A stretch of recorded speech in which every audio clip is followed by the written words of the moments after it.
Ryan. Today, we are learning basketball with Brandon Benson, basketball coach at Flagler, with coaching experience at many levels, including Northwestern, DME Academy. But today, we're talking a little NBA playoffs, diving into the conference finals, little reaction right off of an epic game 4 with Haliburton having his statement game as a superstar. I mean, we'll just absolutely incredible performance. We'll hear all about that. But how are you doing today, Brandon? I'm great. I'm excited to be on here again and talking a little NBA playoffs and, just really cementing the narrative that Haliburton's the most overrated. He really did a good job of that last night. Excited to really dive into that. Man, he took that personally, apparently. Because I mean, why don't we just read off what Halliburton did last night, Mister Overrated, that might not make it in the NBA? Well, a big TBD on that one. He dropped 32 points, 15 assists, 12 rebounds, 4 steals, and 0 turnovers to boot. I mean, goddamn. These stats are insane. He's the first player with 30, 10, 15, and 0 turnovers in a playoff game ever. I mean, just breaking the assist to turnover ratio, like it does not count anymore once you hit that 15.0. You just officially you broke the ratio in half. An incredible stat was something Todd Whitehead put together on Crumpled Jumper, where he compared it to NFL quarterbacks in a playoff game, and he put all of them on a scale table here, where he tracked it through Synergy that Haliburton threw 77 passes for 444 yards last night worth of action without a single interception, and there was only 2 quarterbacks in the NFL history who had done that with that many yards and no interceptions in a playoff game. So I thought that was kind of a fun crossover fun fact that only Crumpled Jumper could really think of when it comes to spatial tracking like that. Who are the 2 quarterbacks? Do we know that much? Yeah, let me. I was. It's a great question. I had it here. Here we go. Tom Brady and Drew Brees. I was going to say the 2 Drew Brees quarterbacks. was one of them. That sounded about right, but okay, I like that. That's awesome. It sounds right. So why don't I can pull it up here while we're talking, just to give him a shout too. That's how beautiful this goes. So bam. Todd Whitehead, 400 yards passing and no picks. There we go. Got the box score up there. Look at that beautiful box score. So Haliburton had the third most yards if he was an NFL quarterback in a playoff game, he had the most yards without an interception, the third most of any quarterback ever. So fun fact, fun stat, just to cross over the sports there and see some of these high volume passers. And it kind of puts into perspective a little bit of what we're going to hit on soon, which is that the Haliburton Pacers are playing with pace, and they're looking to push the ball. They're looking to hit these full court leak out outlet passes. And what's really impressive is that the Pacers push the pace not only off missed shots, not only off forced turnovers, but they're doing it off makes, and they're getting quick transition early shot clock looks. And I was just wondering how you think they're able to play with such pace compared to every other team in the league that technically could do the same thing. But why are they the ones that are able to just play with such pace off of turnovers? Is it just a matter of focus and reps? No, I mean, I think it's a lot of things, but obviously it starts with having an identity and embracing it and really trying to embody the identity that they have, where, again, they're pretty deep, right? The Pacers are willing to go 10, 11 guys sometimes. And, that stems from not just their ability to push the pace on offense, but their ability to extend their pressure defensively, right? Like they're one of few teams that we're seeing that are actually applying full court pressure at the NBA level, particularly throughout the entire playoffs. And that's been one of their strategies against Brunson so far in this round. But on the offensive side of the ball, like you said, they're going to run on makes, they're going to run on misses, they're going to run on fly ball turnovers. But that's obviously something that starts with Rick Carlisle and an identity of how they want to play, right? And teaching, like, hey, if you want to get on the floor here, you're going to have to sprint to your corners. You're going to have to sprint in transition. You're going to have to rim run. We want to pitch that ball ahead quickly. And it forces the defense to be on their heels right away, make, miss, or otherwise. There's no time to celebrate. There's no time to point or high five a guy. Like, you better get back because that ball is getting inbounded quickly. They're trying to cross the half court line quickly. They're trying to get the ball to the 3-point line quickly, whether it's for a pitch ahead for a layup, a pitch ahead for a corner 3, whether it's Haliburton pushing the break himself off the dribble and kind of getting it like pitching it back to somebody to attack downhill. They have a lot of different ways of where they can get into early offense, and being able to apply that pressure constantly for 48 minutes of a playoff game is going to wear a team down, particularly a team like the Knicks, who really, as we're seeing, they don't want to go much past 7, even 8 deep right now. I mean, they're having to sprinkle in some Landry Shamet minutes, who's hit some big shots the last couple games. DeLon Wright, obviously, has been out there a little bit too, and I don't think that's necessarily the route they want to go. They're getting some decent stuff out of Deuce McBride at times. I thought he hit a couple big shots last night. But in reality, the Knicks are trying to play 7 or 8 guys. And when you're trying to play 7 or 8 guys and you're having to be on your heels the entire 48 minutes from the other team who's coming at you full speed in transition offense, and then the minute they either score or there's a dead ball, they're picking you up full court, it's going to wear you down. And I give the Knicks credit. I mean, as we've seen, for the majority of the playoffs, they've shown a level of comfortability being down 10, 15, even 20 points at times. They've shown a good ability with their backs against the wall, but eventually you're going to wear down. Is this a sustainable model where they seem almost at their best where their backs are against the wall? And not just in terms of scenarios, but in terms of like, hey, there's constant pressure being applied to us, both offensively and defensively. We're having to be on our heels for 48 minutes, and they're starting to wear down a little bit, it seems like. Right. And this pace is just incredible. It seems like they're lapping them in fast break points like almost every chance they get. The big thing that stands out isn't just the turnovers that the Pacers are able to force, because the Knicks actually forced 6 more turnovers, but it's the ability to force the turnovers and play with pace, where obviously those are big swings in their own right. I don't know if there's a better play in basketball for a team than a live ball forced turnover that gets a stop and gets your offense out on the fast break for what should be the easiest shot in basketball, which is a layup in the fast break or an open three or drawing a foul. But obviously scoring opportunities in transition are easier than a half court, and those generally happen less often in the playoffs. So being able to generate more fast breaks alone, whether it's off a turnover or off a missed shot or off a make shot, is incredible in its own right. And you can see how just last night the Pacers ended up with 22 fast break points to the Knicks 9 fast break points, despite the Knicks forcing 6 more turnovers. So they really weren't able to capitalize quite off of those turnovers directly off in transition. So that's something that really stands out as just kind of the fulcrum of the series to me, is just that can the Knicks force the Pacers to kind of slow down and play at the pace they want to, rather than the Pacers forcing the Knicks to have to play fast to speed up. And what's funny is game 3, I think we actually saw that a little bit, where the Pacers took their foot off the gas. They were almost running the Knicks off the floor, and they almost took their foot off the gas as the second half started. They like lost the wheel. They gave the Knicks just a little breathing room, and then Cat explodes. He like takes it upon himself. I don't know if he had 20 points in the fourth, but I know he went off in the fourth and just helped the Knicks close in that game and he was hitting some tough shots from 3. He was driving to the rim, and it makes you wonder, like, should the Knicks, is that the Knicks answer in this series to kind of turn things around, where maybe they make Cat the fulcrum point of their offense and focus a little bit less on some of their other guys? Like, have you noticed anything with how the Pacers are guarding Brunson to slow him down compared to how Towns is maybe able to take advantage of his matchup? Maybe he's beating Miles Turner off the dribble, or maybe Turner's holding his own. Have you noticed anything in those matchups? Yeah, so going back to kind of what you were talking about too, like about the fast break points. I mean, Indiana had 12 in the first quarter, I believe. I mean, they were just, coming guns a-blazing from the start, and then they were also hitting threes. So we're getting layups at the rim in transition, but we're also getting threes. I mean, the Knicks were essentially taking nothing away. I think the Pacers had something like 43, 45 points in the first quarter. And I think we saw in game, as you just mentioned, in game 3, when the Pacers took their foot off the gas a little bit, it also stemmed from not getting out in their early offense as much as they like to.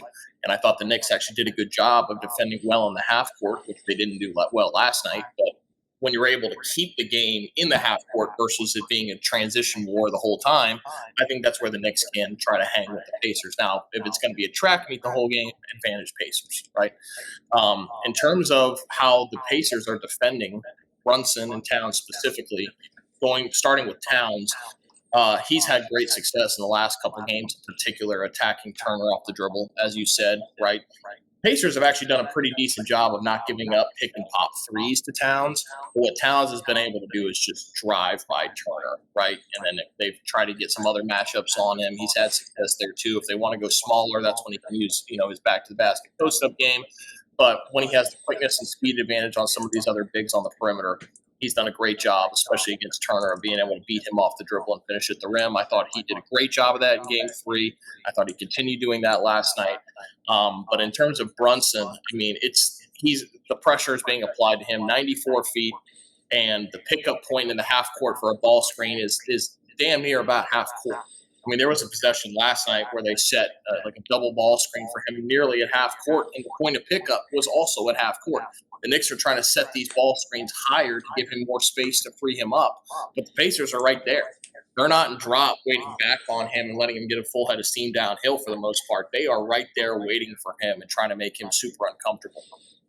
Now, obviously, the Pacers' big weapon in the series for against Brunson, again, you're never going to really stop him and try to slow him down and make his life tough, is starting with Aaron Nesmith guarding him. Now, again, Nesmith's health was a little bit in question coming into Game 4. Didn't look very questionable in Game 4. He was fantastic. I mean, he was really everywhere. I was talking to some friends last night, and I was saying, man, this guy is just everywhere. From his ability to obviously knock down open shots, to finish at the rim, get out in transition. But he's doing those things and then finding Brunson and picking him up 94 feet, applying pressure constantly. And again, some of that's just to slow him down. They're not really trying to get a steal in the backcourt every single time.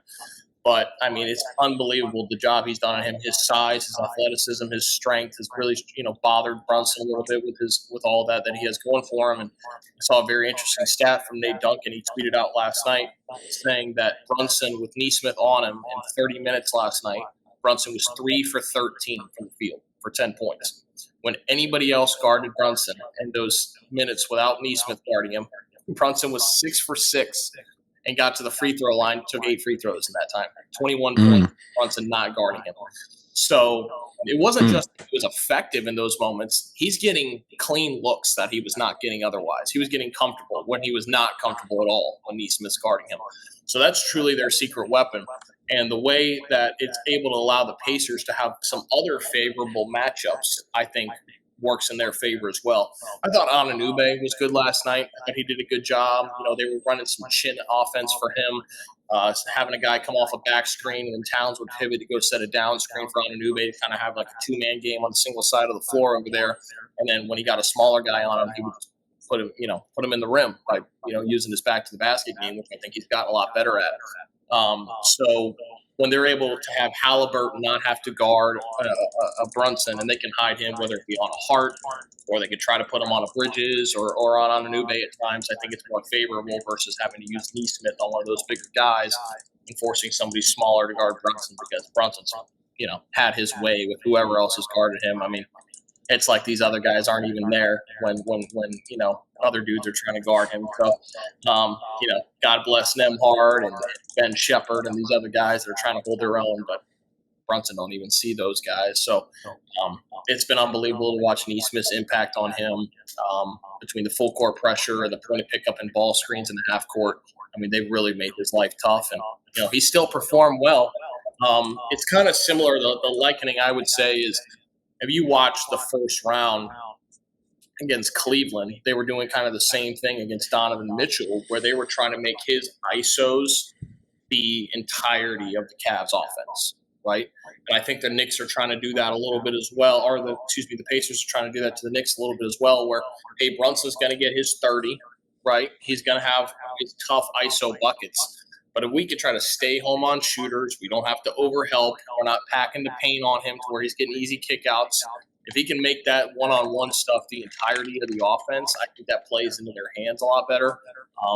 I think they kind of did that a good job of that against Mitchell in the first round, where Mitchell can go one-on-one all day, but we're not going to be forced into scrambling in rotations. We're able to stay home. We're not overhelping, and I think that's been a good strategy against Brunson as well. Yeah, I mean, I definitely like that strategy in general in the playoffs, to kind of make the other team's best players beat you when you know that them as a creator is kind of the engine of the opposing team's offense. Whereas, maybe he is a walking bucket, but it's still harder to beat a playoff team on your own for 40 possessions, scoring every time, hitting those tough shots Yep. than it might be to kind of let the offense flow. So, that's a good way to try to contain it, and whether it's the Cavs or the Knicks, and that's a great way to outline it as well. I also noticed that Brunson was getting his in the first half. He ended up with um, about the same amount of points in both halves, but that's because he drew about 9 more free throws in the second half than the first half. But the first half, we saw a little like back and forth. Like there was a cool sequence first quarter, just pull up threes nonstop. Brunson hit one, then Yep. Haliburton answered, Yep. then Brunson answered, and I thought they were just gonna keep playing horse from there. We got this like epic. Naismith goes off for an epic like fast break slam, just a huge one, and then Obi Toppin, I think, kind of just had one play, a big 4 point swing that just defines kind of what this game felt like. It was many times over. Was Toppin forces the deflection that counts as a steal that ends up in his teammates' hands. He takes off knowing that they're playing with pace. The ball skips over to Haliburton, and then Halliburton's just looking up right away to get it back to Toppin for the quick, fast break slam. So just like that, a 4 point swing, and they're off to the races. And you already mentioned just the quick running out, racking up those fast break points in the first quarter. Halliburton hitting deep threes, just constantly looking to push the pace. And I just love that relationship that Halliburton and Siakam have on the court, where it just feels like a natural pairing of Haliburton wants to push the pace and look up, and Siakam's gonna constantly play finish and be running the floor. His motor never turns off. It's almost like just the quarterback and the receiver, or just meant to play together in that sense, where they make each other better with Yeah. what they're looking to do, especially in those transition opportunities. And it keeps going into the second quarter. Like there's no slowing Halliburton down. He almost had a 20 point triple double in like the first half. He had 20 points, 7 boards, and 6 assists after a really nice play where he was also running some high pick and roll. He gets the defender trapped behind him with a little hostage dribble, and then decelerates into a scoop layup. Just really love the pace Halliburton plays at, and his footwork. It's very unique, and just he's always looking for these step back shots that feel tougher than maybe they are, but he hits them a lot of the times as well. So it's not to throw direct comps out, but maybe we're looking at a new age type of Steve Nash type who can basically just push the pace, hit the open three, constantly a natural point guard, racking up assists and making clean plays, looking to create for others. So it's just been a lot of fun to see Halliburton have this moment, have this kind of superstar moment to himself. Like he had the game that, and he's had multiple games in this playoff run that will be remembered. I mean, back just that step back buzzer beater shot alone. Like imagine if they win it all, and that shot was on his, resume on the Right. way there. It's almost like, not to compare it to the Kawhi shot, but like Kawhi had that epic shot, and that wasn't to win the championship. That was about 2 rounds before. So Yeah. that could be, an all time moment in his legacy. So excited to see how far Halliburton can lead these guys. And um, on Halliburton himself, what are you most impressed with him as kind of the offensive engine guy, taking that next step with now 2 deep playoff runs in the conference finals? Yeah, I think obviously you made a great comparison there, kind of with Steve Nash. Obviously, there's a few guys in basketball now that are kind of, in the middle of heliocentric offenses, but the Pacers obviously flow so well. It's not just Halliburton. All those guys are smart. They know how to get to actions. They know what they do well and how to utilize their skill set well within their obviously early offense and then in their half court offense as well. They're doing a great job of giving Halliburton a ton of space to work with. I mean, they're shooting around him pretty much at all times. They do a great job of giving him a lot of space to operate with. They do a good job of finding creative ways to get him the ball in space. And then they put him obviously in ball screens where he gets to make, plays. And more often than not, he's going to make the right decision. Last night, he almost didn't make any wrong decisions. Is what it felt like. So one thing that we'll dive into here in a little bit in film is they're trying to put him a lot of double drag actions with spacing and shooting around him. And what they're doing with that is they're usually having a guard and a shooter set the first screen in the action, and then they'll have the big set the second screen where he's rolling hard and putting pressure on the rim. Um, and so in I'll doing bring that up right here for you. yeah, in doing that, it'll be in here in just a bit, but we can dive in starting now if you want. I mean, this is talking about the Haliburton and Siakam chemistry, in early offense. I mean, Haliburton is always looking for him on the pitch aheads. He's looking for anybody in a way to advance the ball up quickly, make or miss, like you said earlier. Haliburton pushing the pace. He gets a cross-court skip right here to Neesmith, and for that poster dunk you referred to earlier. I mean, these are momentum plays, but it's also putting the defense on their heels immediately. Same thing here. We get a miss, ball's batted around, quick pitch ahead. Obviously, Siakam looking for the outlet. He's leaking out a little bit because he knows that they're going to be looking for this. He's not just compromising them on the glass.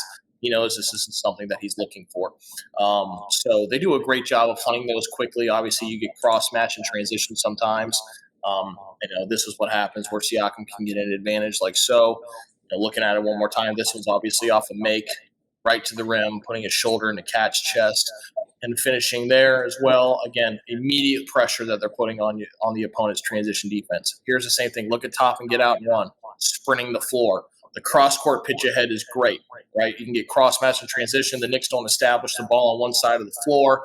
You're able to skip it, and the rotations get harder there. Right here, you can see, obviously, Brunson's trailing the play.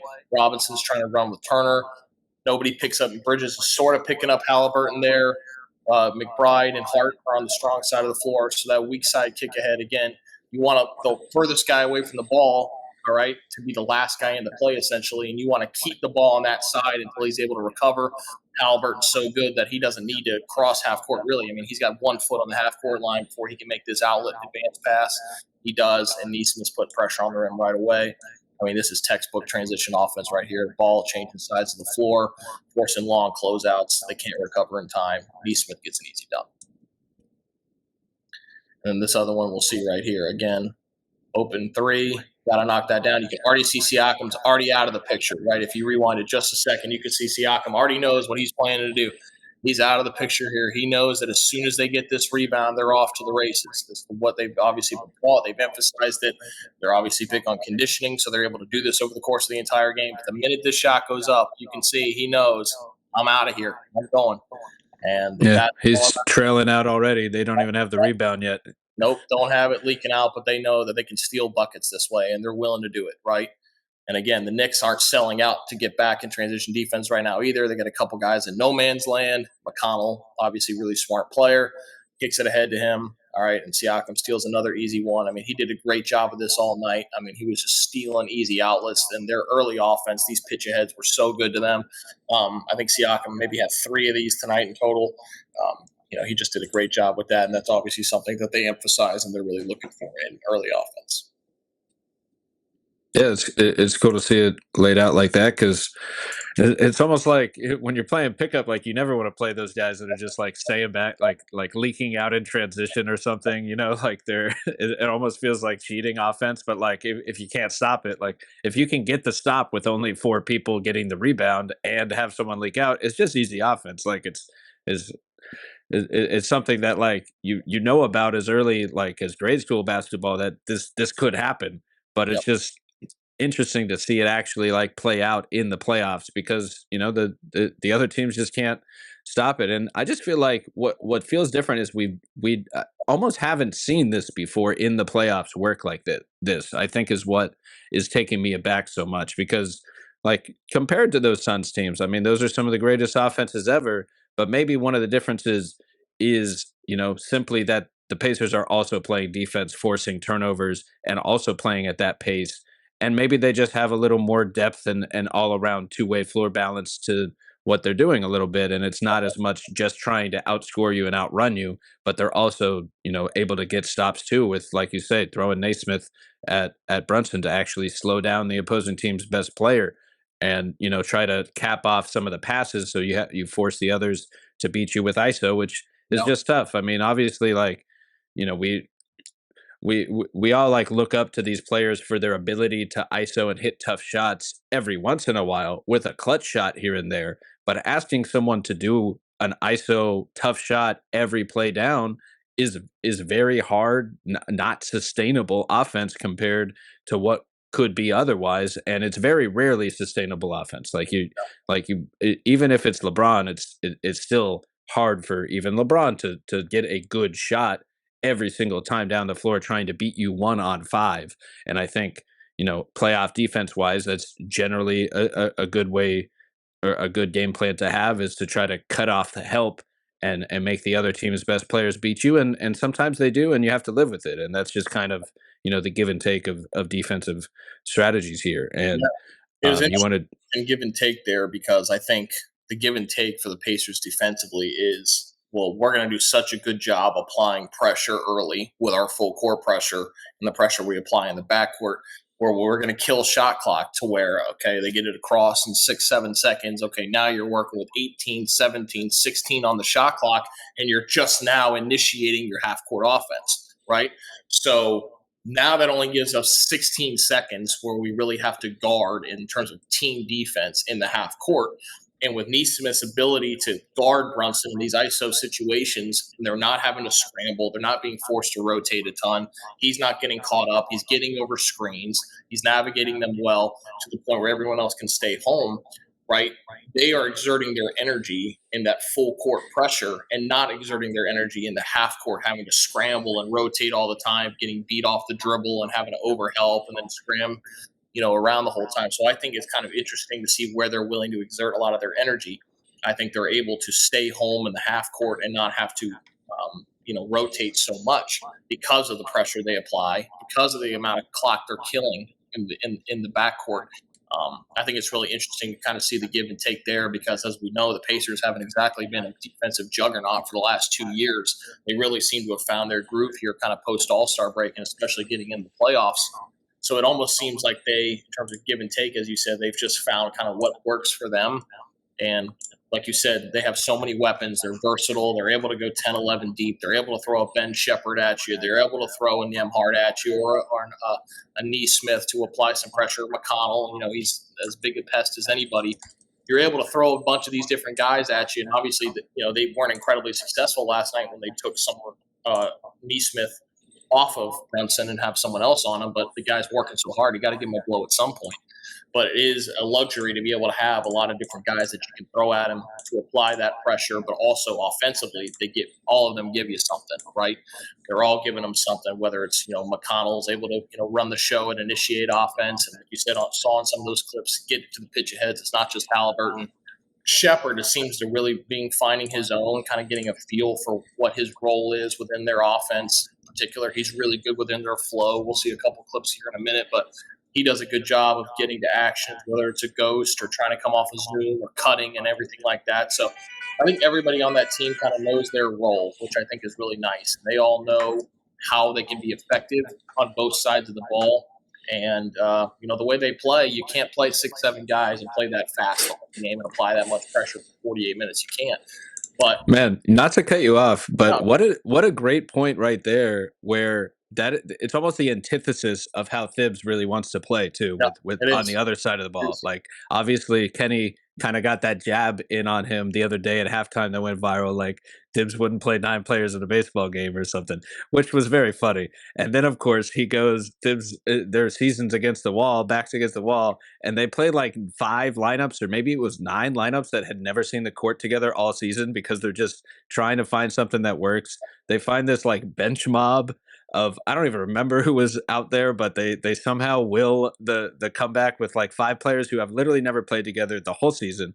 But because of that little like confusing of it all, like the defense doesn't know what to expect, the offense doesn't know, like we just need 5 guys to give their all and crawl back in this thing a little bit and don't shoot ourselves in the foot. And somehow they did it. They get Cat going a little bit, and they come back. So just what you had said right there was like, man, they're Carlisle's really putting Thibs in a tough place of where they don't like it's great playoff strategy, because you're forcing the other team to do something they very much don't want to do. They want to play their style, their 7 or 8 guys, not played every single man up and down wind sprints constantly. It's just a different level of conditioning. Yeah, I mean, that's the biggest thing, obviously, is you have to be conditioned to play that style. You're not going to just show up one day and be able to play that way. Like, you just can't. It's obviously something they've repped over the course of the last couple of years. They have a lot of continuity from last year's group, obviously. And so this has become ingrained in them. This is the way they want to play. This is the way that works best for them. And so, but you have to be conditioned to do that. And on the flip side, you have to be conditioned to go against it. An example that I think the Knicks are running into a little bit, right, was game 3. They made the lineup change to move Robinson in more. And I think there were some things that worked well with that. There were some things that didn't work well with that. Obviously, the Knicks, in the fourth quarter of game 3, Robinson didn't play at all. So, obviously they are finding ways where, hey, we do need him maybe a little bit more against the starting lineup, but down the stretch when we see different lineups, maybe he doesn't fit what we do there. The other thing I think you're noticing right there, we saw one of the clips, and I think you'll see some more here in a minute, is you can tell. Pull it up for you. Yeah, you can tell Robinson's getting a little gas too. So the conditioning that the Pacers have is working against the Knicks. If you'll rewind this a little bit, I'll just introduce the flow thing a little bit. So obviously the Pacers are really good at playing after the play, right? And then kind of freelancing within their flow offense. They're really good conceptually at understanding everybody's skill sets, strengths and weaknesses, and what they need to do to be effective, right? They're bigs whenever they catch it. If they're not looking to shoot, they're looking to immediately get to a dribble handoff or a ball screen or get to another action. The guards, between random ghosts and random cutting, playing off 2 feet to protect the ball, and then being able to see whatever the offense presents or whatever the defense presents, then the offense can read and react from there. And they do a really good job of that. So you'll see some of this here in their flow. Again, none of this is scripted per se. Obviously, we try to get a quick flare, and we don't have anything there. Ball screen, Turner's going to roll. They get a switch. All right, Haliburton's going to dance a little bit, right? But they don't have an advantage right there. So Shepherd cuts, immediately swings it. Now we're getting into a ghost, trying to create an advantage. Again, they're really good at trying to keep and maintain an advantage right there. Again, when we get stagnant, it's not going to stall out. They're really, really good at not stalling out. So again, we didn't have anything here. Shepherd picks that up immediately. We try the initial flare, get to a ball screen. We get the switch right now. Pause. Now Haliburton could obviously dance here all day and get to, and to take Robinson one-on-one. But again, they're just conditioned to let's not let this stall out. So Shepherd's going to come for a quick ghost. He doesn't have anything right there. That's fine. Let's get to another action right away. Guard to guard, try to get a switch, which they're going to do. Again, we don't have the advantage here, but we're not going to stall. So what does Siakam do? He's got Bridges on him. He's got a mismatch. He's going to duck him in deep 2 feet right at the charge circle and lay the ball up and in. Really good example of how the Pacers turned nothing into something in that possession because all those guys kind of know how they can complement each other. And what's cool right off the bat is that it's the initial pick and roll that creates that mismatch for Siakam. Yep. And they don't actually get to it because of everything you're saying until later in the shot clock. But because of that flowing offense, they're able to keep that mismatch in place. And they OG must, feel he's a little more prepared to guard the big. So he switches back out on there to hold his own down low. And Siakam still has a little bit of a height advantage over Bridges here. And, he's out on the perimeter. They're not going to post him up from out there. But like you're kind of getting at, they just naturally flow into their next offense so seamlessly that the defense stays confused and mismatched. And then they do finally have the angle for the post-up entry pass here. And there you go. You can take advantage of the mismatch, and you get a Siakam hook shot or a spin, which is basically just automatic. Yeah, and so this is where you see, obviously, before we go on to the next clip, the kind of the quandary that the Knicks have had so far, right? Like Towns is obviously, we know he's never been a great defender. We understand that. But what the problem has become is with playing with Robinson at the 4, Siakam's had a great advantage on him. He's got the speed and athleticism advantage. He's kind of gone right at him, especially as we saw in some of the transition clips earlier. But what you're also beginning to see is when they do go smaller and they can keep Robinson at the 5 and play more perimeter-oriented guys, where it gives them the ability to kind of scram switch, as we just saw like there, switching out on the backside between Anunoby and Bridges to kind of get more favorable matchups. Well, we got a favorable matchup in terms of Anunoby kind of wrestling with Turner, but then you can get punished on the backside by having Bridges, who obviously has great length, but he doesn't have the strength and size to match up with Siakam. So pick your poison, really, is kind of the point here in general. The Knicks just obviously have not been very good defensively in this series, and who is good defensively really against Indiana. But this is the thing. It's like, what do you do? And again, it's harder than Tibbs. I don't know what the strategy is at this point, but obviously they've had a tough time and haven't been able to figure out regardless of what lineup they tried to trot out there. Right. And if you're going to play like a switching defense, the Pacers are just going to create any mismatch they want. And technically this is like, I don't know, 3 different advantages if you want to count Miles Turner in the post over OG, and Haliburton got a big on him out on the perimeter. Like you said, he could just kind of dance and ISO him, but because the Pacers know they can get a better shot, they just keep moving, keep running good action. And I know Stan Van noted that Mitch Robinson has surprisingly been pretty effective on the perimeter guarding guards in this series, and that's where like his switch ability. And yet there's been multiple times where a Miles Turner will be facing him up on the perimeter, give him a pump fake, and just walk right by him to the rim. So Yeah. it's a little confusing how like you can do so well against star guards and smaller perimeter players, but like a big brute who isn't doing that against anyone can just drive right by you. It's almost like he caught him off guard or something. Yeah, there's Just something to be said for the being physically imposing, right? Like that's a big dude standing at you at the perimeter. Maybe some of those guys are just a little intimidated by his size and stature coming at them in the perimeter. Whereas for a Miles Turner, he's kind of used to it, and he may mm, not feel comfortable shooting over him. So he's like, let me just try to go by him. So just take him to the rack. There it is. you'll see some more here in the flow right here. Again, this all starts out as pretty random. They may have an initial action they want to get to and then kind of play off of that. Like you said, they flow pretty seamlessly. So as you'll see here, if you let this run, all right, McConnell starts. We get an initial ghost right away to create an advantage, and they do. They get an advantage right away. McConnell plays off 2 feet, and Matherin does a great job kind of burning the backside with a cut from the 45 angle. So if you want to rewind that, we'll look at that one more time right here. Yes, sir. McConnell starts right here, and again, they want to get an advantage right away. All right, McBride opens his hips. McDonald is able to drive and play off 2 feet, and this is where again smart players do smart things. Right after this drive, playing off 2 feet is able to let him back pivot and see what the floor is presenting right here. Floor opens up for Matherin. Really smart cut here by him. I thought he gave them some good minutes last night. I know sometimes he can be a little bit of a frustrating player, but he did have 20 points last night. That's no slouch. Hart kind of falls asleep there, kind of ball watching. Again, if you play off 1 foot there and he kind of just throws something off, if you're off balance and plays in the Knicks' hands. But again, with McBride opening his hips and then playing off 2, everyone just kind of stalls out and just starts staring and ball watching. And that's where Matherin just kind of burns it for that backside cut for the easy layup. Again, this is just smart players being taught well to do smart things. None of this is scripted. But again, this is just stuff they've obviously been taught and it's been preached, and it's clearly playing out.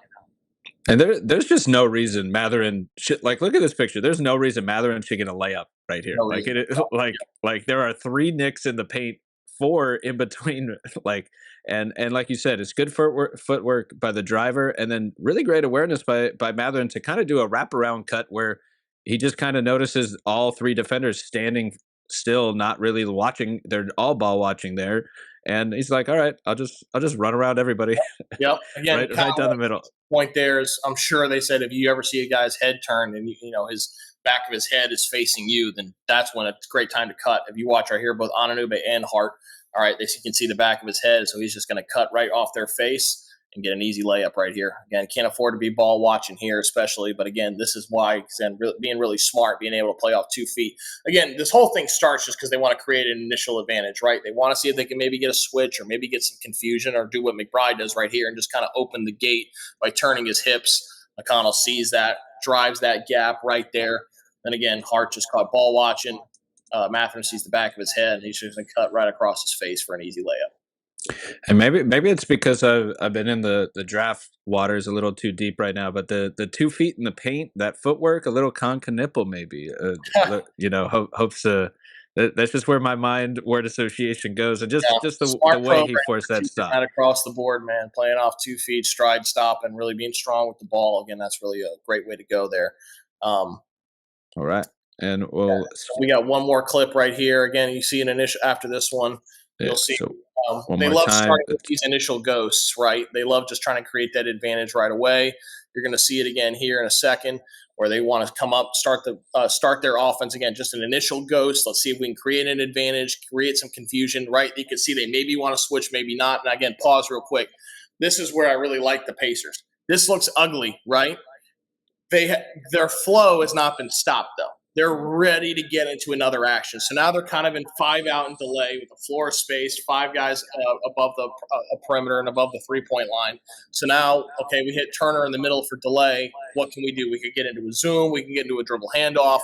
So if you let it run a little bit, you'll see they try to get to a zoom action right here. Again, Knicks kind of take it away, but they never stop. Again, They've been taught well, so they just get a backdoor cut right there for an easy layup. Again, super impressive because, again, this was not a pretty possession, but they still find a way to get something out of nothing. Again, let's try to get an initial ghost to create an advantage right off the bat, get some sort of confusion, good stunt there in the corner, all right, but they don't let it stop them. Again, Knicks do a good job trying to take it away.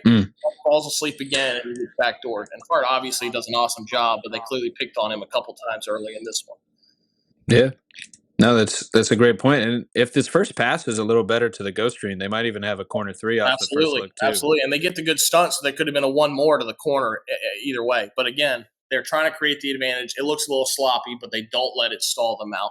They keep flowing. They keep getting another action. Again, Shepard immediately looking for Turner. Now they're in 5-out delay.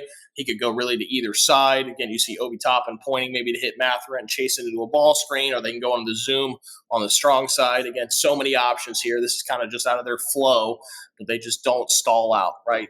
They do a good job trying to deny this handoff right here. They can't get it to him, pick it up. Okay, well, when this stalls, does everyone just stand around? No. We're going to get to some cutting action right here because the floor is so spread out. That's the beauty of their spacing. All those guys have the ability to shoot the ball, so they have to respect those guys as threats from the perimeter. But giving that space, man, it creates so many things. And just kind of a general point, not just to the Pacers.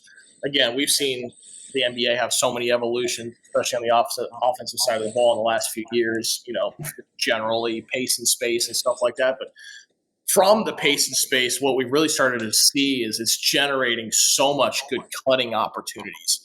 You're seeing so many good situations where teams, like, again, we just saw with the backdoor cut, as we saw just here, getting into the paint, playing off 2 feet, and opportunities for guys to burn the 45, coming off a ball screen with the floor so spaced, shooting all around. Maybe you can, cut the baseline in those instances and get some sort of wheel action on the weak side of the floor.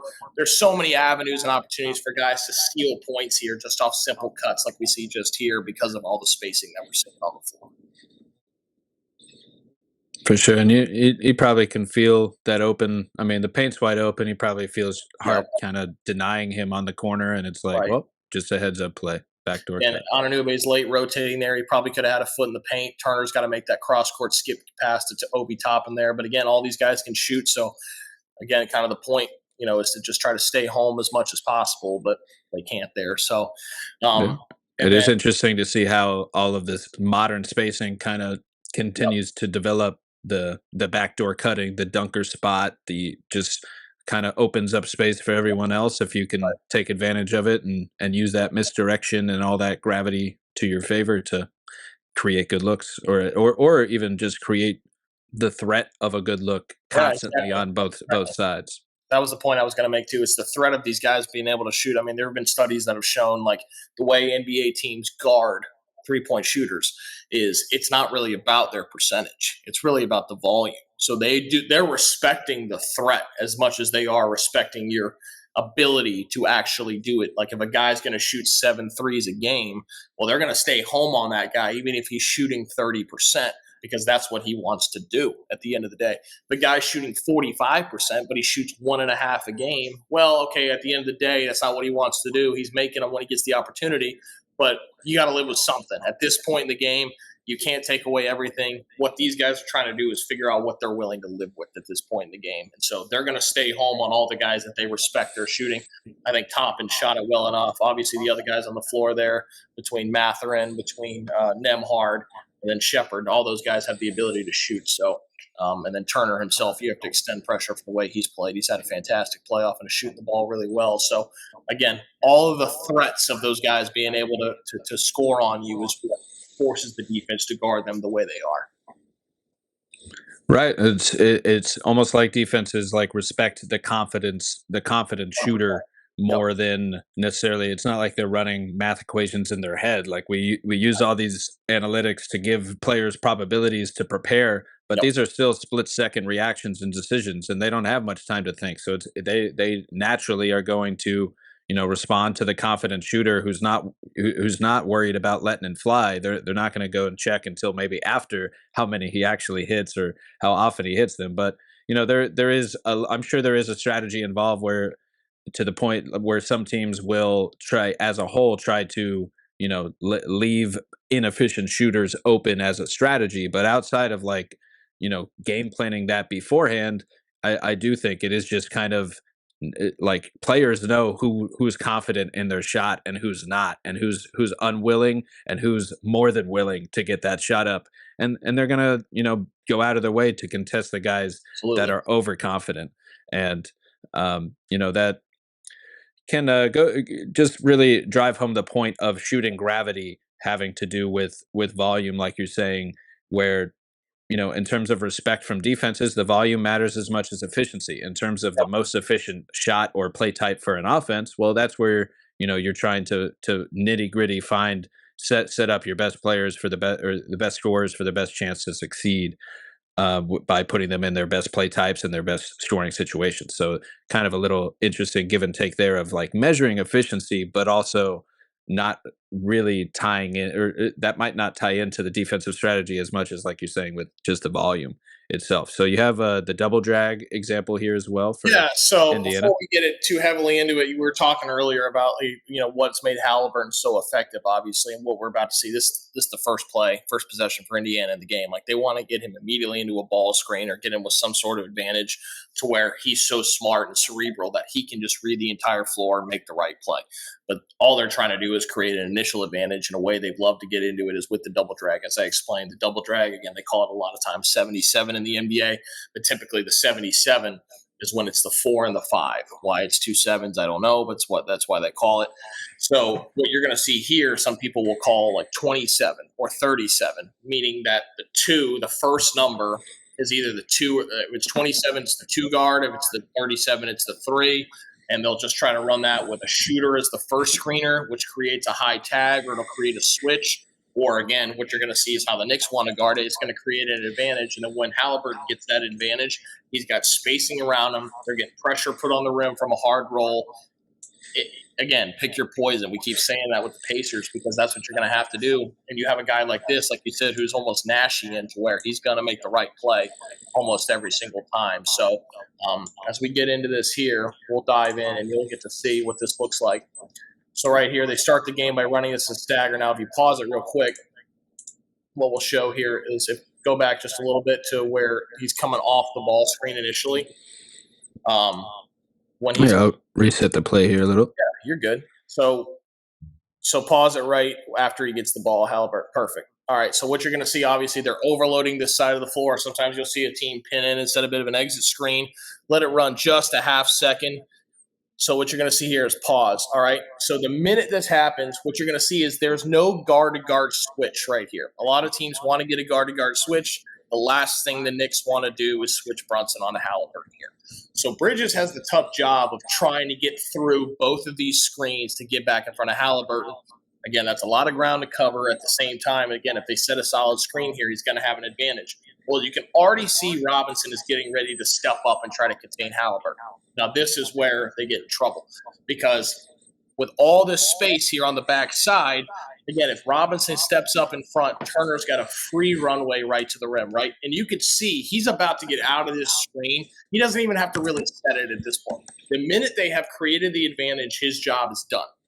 Once Robinson steps up and once Bridges' hips are open like that, Turner realizes my job's done. I can go put pressure on the rim, and this puts Brunson in a terrible spot, right?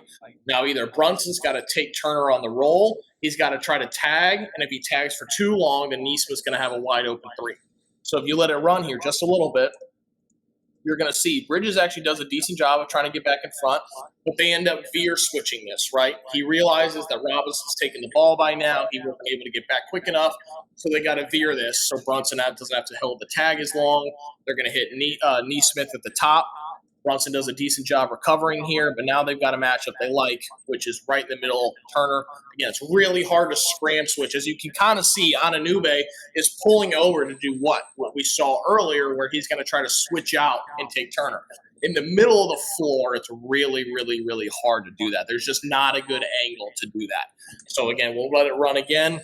They get to the pitch action right here. Again, they get the switch. Anunoby tries to come over and take it. You don't really have the ability to do that on the floor. They get an and one right off the bat with a deep post seal, catch, turn, finish. again, it's really difficult because it all starts by not wanting to switch this initially. Bridges is trying to fight over the screens, stay in front of Haliburton. They get a good advantage. They run it with good enough pace. They have a shooter, so the high tag. I mean, you can't really leave Neesmith there. So that's what makes all of this so difficult to guard. And there's just so I mean, great play here. There's so many misdirections all at once, and that's what makes good offense so good to watch when it comes to this stuff. But right off the bat, like you're saying, I mean, because you've already got Bridges trailing here, right? So after he comes off this handoff, he's already trailing the play.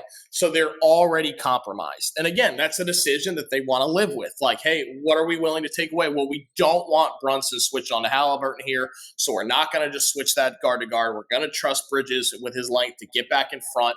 Again, Haliburton reads it right there. Again, he sees the switch. He's going to try to get the ball to Neesmith. Brunson does a decent job recovering, but now with that switch down low, again, if you can post up right there in the middle of the floor, it's almost impossible to switch out of that. Again, what they could see there is they could probably read that like a book, where if Ananube pulls too far over to try to scram switch there, they got a direct line pass to Nembhard for a corner three. Again, that's why it's so hard with all that shooting and spacing around you to be able to guard in these open floor situations. And they completely cleared out that backside, so there was no one to pull over and help right there. Right, and they involve Brunson in the switching by running that little stagger with him to start kind of into the zoom action. So you force him to be at the top of the key, so he's involved a little more, and he's going to be one of the three defenders going somewhere. So, right, it's great recognition here. The double drag, he draws two, and Turner, if Turner's not wide open underneath, like you said, he draws the mismatch. So it's almost like a hockey assist to get it to Turner through Naismith from Haliburton drawing two, and that either have Naismith with a little advantage out front with kind of able to attack a closeout on a dime, but they have such a big mismatch down low. It's a pretty easy choice. Yep, and obviously too, like I said, by not switching that guard to guard, really Turner doesn't have to end up setting that second screen in this double drag. So his ability to have to get out of that and just put pressure on the rim immediately is what makes this so hard. Because again, Robinson, you can even see, is like holding him almost to try to slow him down, because he knows that Turner doesn't have to stay solid and set that screen. He can just start putting pressure on the rim. And we're talking about gravity with 3-point shooters, but that's roll gravity too. Roll gravity is just as important. It forces Brunson to make a decision. Again, by switching it, he doesn't have to hold the tag as long on Turner. But if they didn't switch that, again, Brunson's going to have to pull all the way in and tag, and that's going to create a wide open three for Neesmith. So again, at the end of the day, I think they'll live with Turner post-ups versus open threes for the Pacers. But again, I mean, this is not a good way to start the game, and one off the bat. So immediately for a non-offensive player. Yeah. So when we get in the next clip, you'll see too how they're attacking this in several different situations. So again, Knicks trying to extend a little pressure here too, but we're getting right into it. So pause. Once again, it's the same three guys in the main action. Bridges on the ball, Neesmith coming to set the first screen in the double drag, right? Let it run a little bit. Here they're doing it more in the middle of the floor. Haliburton rejects this one, which again is part of the problem here. If you can't force him into that screening action, again, your ball screen coverage is already busted. Brunson sees that. He was already kind of trailing a little bit. He tries to pull over an emergency help because he sees that Bridges got beat off the reject. That leaves Neesmith wide open. Turner's going to almost just pin him in. I mean, Neesmith, the way he's been shooting the ball in these playoffs, I mean, you can close your eyes and count those 3 points. So I think you kind of realize, too, like, again, your ball screen coverage, it could have gotten better from that first clip, but you have no ball screen coverage at all the minute he rejects this screen. So, again, Bridges opens his hips just too early. Haliburton reads that. We get a wide open three here. Good job by Turner of trying to pin in Robinson right there. So, again, the Knicks, were botching this to start the game, and the Pacers just obviously, snuffed that out, and they just kept trying to attack out of this. And, again, you got shooting all around them. You got Siakam in the corner. Towns doesn't want to overhelp too much. Then you got Nembhard on the backside. Again, you're noticing, too, how Ananube is not involved in a lot of these actions, which I think is beneficial of them. And then, again, Bridges here, I mean, he's the right matchup for Haliburton, but he's just getting compromised here. And, again, Brunson's obviously not a great defender. He overhelps when, again, did Bridges get beat and rejected? He did, but I thought he did a decent job of recovering. But it all started with Brunson almost being too far away and trailing the play by too much to begin with. So. There it is, yeah, and it's just cool how many options you have, especially just in within one double drag or within one horns, how many variations you can really run. And we've talked a little bit before about like sequencing on the podcast, and what goes through the mind of coaches and players to decide like when to run the double drag, when to ignore the screen. And you're hitting on the read and react of it all, where you notice Brunson a little bit low, you notice Bridges hips are open up.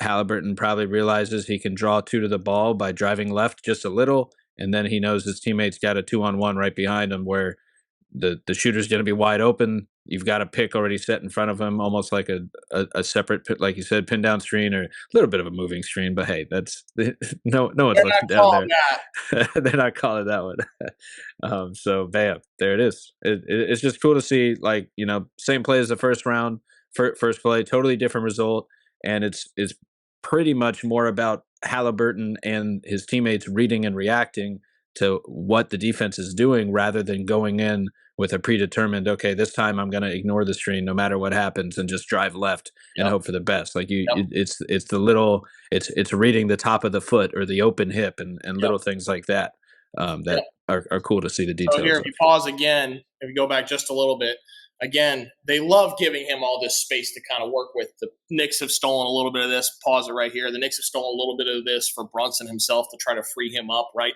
Now, again, it's a little bit different that the Pacers are extending their pressure to where the Knicks do need to come up to free him up. But the Pacers are setting this so high, so he has all this space to operate with. Haliburton's so great at the cross-court skips. He's one of those guys, most traditional coaches tell a guy not to leave their feet to pass. Haliburton, hey man, do whatever. Jump passes are good. Got it. You got it figured out, man. But he's obviously so smart and cerebral to where he can make these reads ahead of time, and he's not leaving his feet to make a decision so much as he's almost leaving his feet to be deceptive, right? So they're going to set this again. You got Shepard this time setting this this early. He's going to set that screen. Brunson again is dropping back a little bit. Once again, they get the switch as we saw earlier. Again, Robinson holding his own to where there's not an initial advantage. Again, the Pacers get back into their flow. Toppin gets a little quick ghost. Then Haliburton's got the matchup he likes. He's got Robinson on his heels and gets to a midi. Again, this is just a perfect encapsulation of it. They get the switch. We already saw this already. This time they're in the middle of the floor to where Hart can put a foot in the paint. Again, quick ghost. Robinson closes out and opens up his hips. Haliburton loves that. Attacks hard. He gets Mitch Robb kind of backpedaling here, but again, it all just off an initial advantage, starting with the switch. Again, throw it. Again, some teams call this a boomerang, where you just kick it and swing it right again, while a guy kind of almost like revs up. Now Robinson, again, he held his own for as long as he could on the perimeter, but again, when you got Haliburton with a full head of steam at you, you're bound to open up your hips or get compromised here in some way. So they had a lot of success with this double drag action, particularly early in the first half, which was leading to their scoring barrage, particularly in the first quarter. And you were saying in there, the boomerang. There's a term for basically like this little give and go right here, where so he got the essentially you're mismatch and getting he off just the gets it right ball. back. Yeah, getting off the ball to get it right back. What you'll see a lot, especially against the switch, is you almost see a guy almost back up, as I said, to almost like rev up to give himself a full head of steam. Get that stampede action. Yep, stampede. He's going to backpedal just a little bit. He gets a ghost out of that. Shot fake. Robinson leaves his feet and opens his hips, and Haliburton just attacks off that. Again, the Pacers, I think a little bit of a misconception about the Pacers is they're not just threes centric. Like they're fine getting to middies. Obviously, Mathurin takes them, Siakam takes them, Haliburton takes them, Turner. Like they're comfortable. TJ McConnell has mastered, the only guy in the NBA that has mastered like the 4-foot pull-up jumper. I don't think anybody else does that in the entire league. He's still doing it. He's been doing it forever. So, in my opinion, I think that's what makes the Pacers so versatile is they can score at all three levels. They're not just, your true, analytic shot diet of, rim attempts, threes, and free throws. They do like to sprinkle in middies, which, again, adds to their dynamism. And it's cool to see Halliburton's his motor on and off the ball, the relocation of it all. Like he's running the offense, and then more than willing to just give it up and get it right back. Like you might see LaMelo Ball do something similar, I suppose, where they just keep moving. Like if they don't have it on that first look, like they don't quite have the look they want. Even though they do have two mismatches, they just don't quite have the shot they want, but they can maintain those advantages just with this boomerang give and Right. go that you say, where get kick the ball out, get it right back, have a cut through, and it allows you to almost attack a closeout off the advantage of someone else Yep. without having to create it out of nowhere. It's all about keeping and maintaining the advantage. That's their whole thing. And once they get a small advantage, I mean, it's, you know, they're like a shark that smells blood. They're ready to attack the minute they get it. So it's impressive to watch how slight an advantage they really need. So you'll see it again here if you rewind. Once again, we get to another double drag. This time, Neesmith and the ghost of Tony Bradley, who apparently is still. I didn't even know he was on the team a couple games ago. I won't lie. Now this time, instead of switching, they keep Robinson in drop. If you go back here, yep.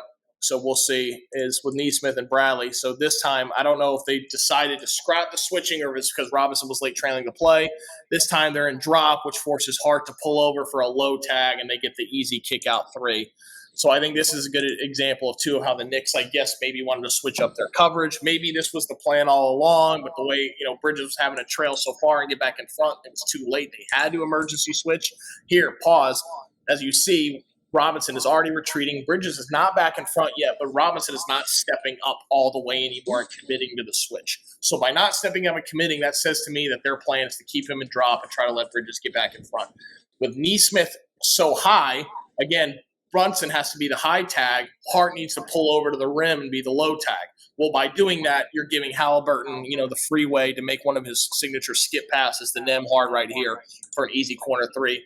Now, again, the issue I think here with Josh Hart, and again, Josh Hart's been amazing in so many ways. He's the ultimate team player and glue guy and Swiss Army knife. Nobody know what position he is, and kind of guys like that have found a niche for themselves. But as you've seen so far in the film that we've shown, he made some crucial defensive mistakes. At least three that we've seen in film so far. I don't know if I'm fully committing to Tony Bradley on the role like that, and again. Disrespect Tony Bradley here, but again, we got to pick our poison a little bit. I think Mitch Rob's length is enough to discourage the lob attempt to Tony Bradley, and he doesn't exactly have a ton of vertical rim pressure that he's putting on the rim with a lob threat. So I would have probably maybe faked at it and stayed home on Nemhard to where you're not just giving up that easy cross-court skip for him. But again, all they need is a slight advantage. Haliburton turning the corner and getting downhill with Bridges, like you said, almost using that hostage dribble. Bridges trailing the play. Hart pulls all the way over for the low tag, and they get an easy three. So a ton of success with this double drag early in the game. No doubt, and interesting that it didn't seem to matter which defensive coverage they run. Didn't matter at all. The Pacers just get whatever look they want. So it looks like they're I mean, that is a big comparison, especially to those Suns days. Is just a pick and roll heavy offense and all the different options that come out of it. Just that. I mean, that to me is just like a staple offensive set that you could pretty much get a good look all game out of, in my opinion. But you do have to have the right personnel to maximize, to run the pick and roll and be able to hit all these hit passes and a pull up threat on the ball, and that's what makes it tough to kind of build that identity. But the Pacers clearly they have the personnel in place, and they can do it. And what makes it lethal, especially to me, is that they are one of the rare teams that actually has two bigs that can both roll and both pop between right. Turner and Siakam. And that's just not the case. I mean, that for most teams, it's normally thought of as more of a unicorn type situation. And, they have two strong defenders who are strong play finishers who can both roll to the rim and hit the pick and pop three. And even though obviously Miles Turner is more of that catch and shoot 3-point guy, and Siakam is obviously more of that, post up and roller kind of type. Yep. They're both capable of doing a little bit of both, especially when the mismatch presents itself. And so lastly on this Knicks Pacers game, and was mostly curious what you saw with how they're defending the other team's best players. So how are the Pacers slowing down Jalen Brunson a little bit? And you've noted already that pressure from the Pacers defenders like Aaron Naismith is the big one. Yeah, I mean, so applying this pressure again, you're going to see it right here, right? Look at this. We have three guys in the backcourt right now applying initial pressure, and if you go back even to the beginning of the clip, what's one of the first things we notice? All right, let it run. What's the first thing we notice? It's a made basket once again. So they're already lining up off a made basket. They're ready to go. And the Knicks know this is coming, right? Now, especially with their double big lineups, this makes it a little bit more difficult for them because you can only really have 3 ball handlers in these situations. Towns is there, but at this point, Towns is honestly taking up space and kind of cluttering the backcourt. Let's free it up. Let's try to give him some more space to operate here, right? So they inbound it quickly. Again, we're getting the full court pressure. They want to keep the matchups right here. They've like Neesmith on Brunson. They've got Nembhard on Anube. All right. And then they've got Haliburton over on Bridges in the far side corner. So once they inbound the ball here, as we see, right? So they're going to keep this pressure. This is not fake pressure. Now, the whole point, they're not necessarily trying to get a steal, not necessarily trying to get a deflection or the hand on the ball. They want to slow them down. That's the one thing they want to do here, and they're doing a good job of it. So they try to slow them down. And we can't really see it right here, but there's probably about 16 seconds on the shot clock right now.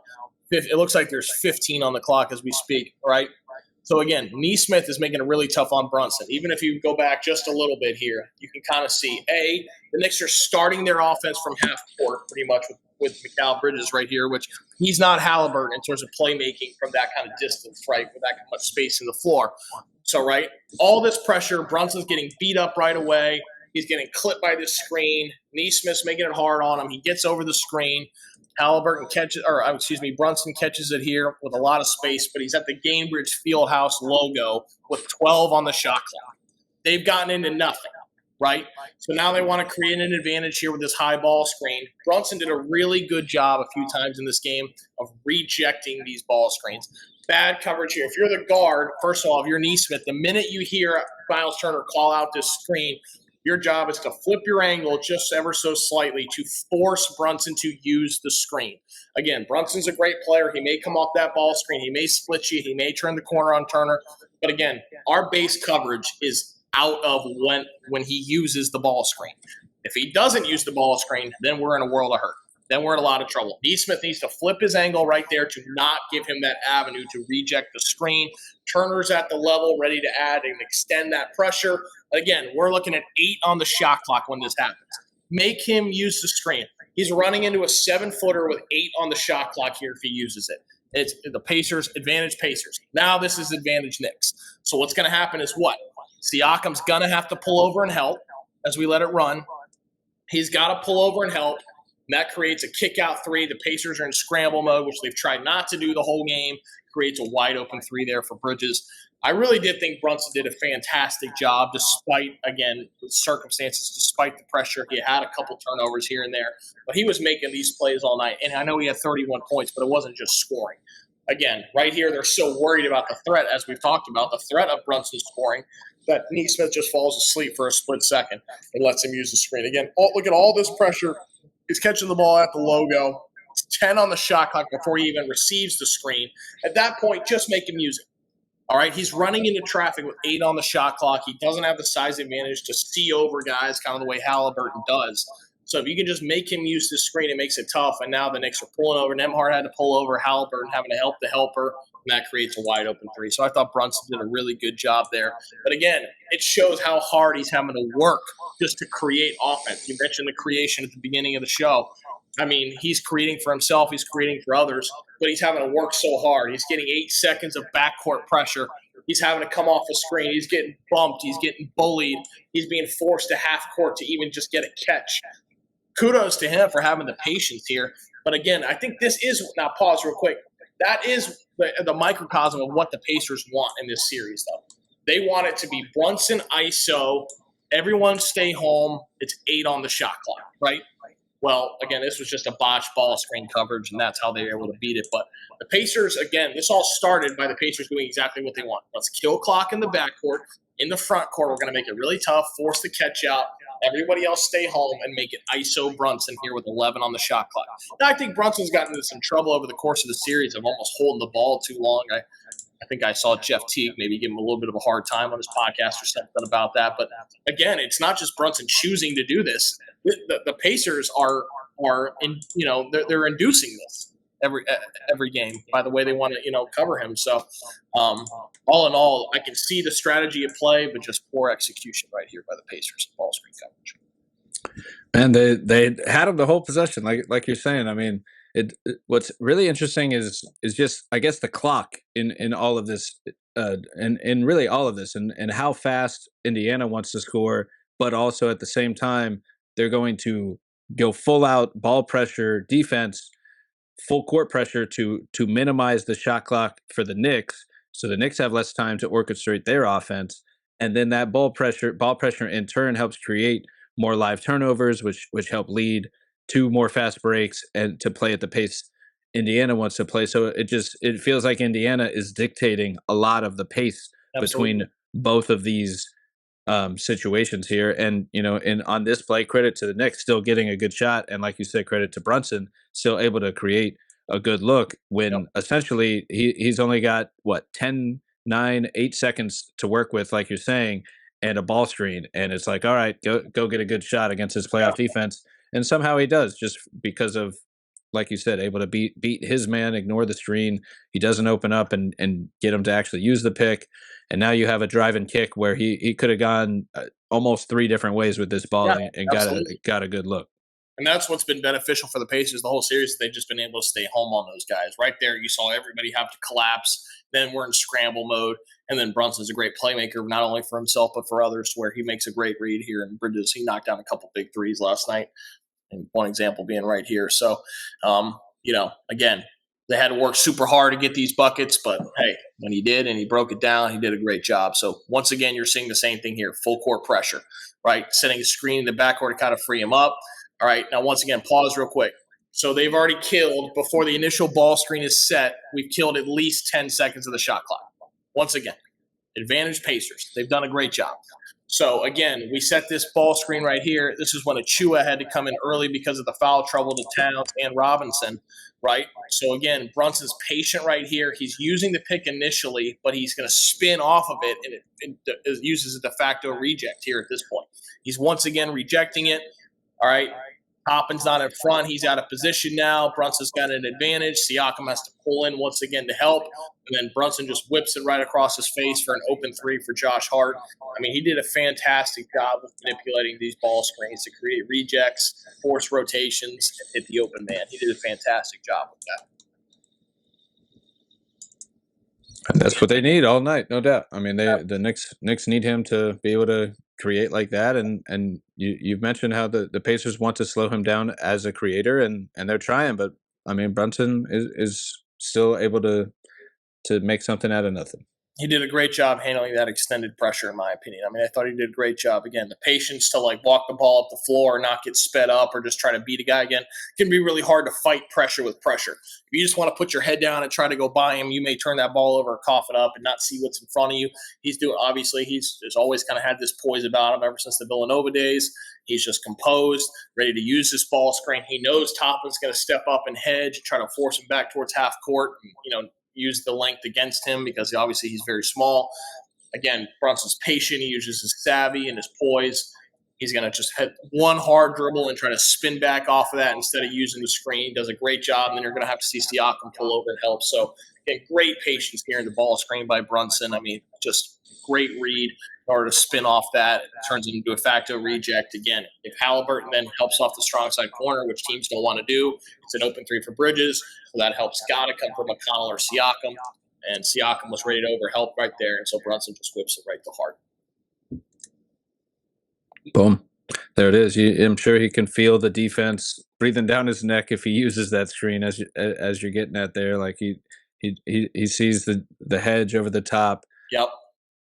And again, he doesn't want to keep going retreating towards half court. Again, he realizes the clock's winding down. He's got to make something out of nothing once again. He does a great job.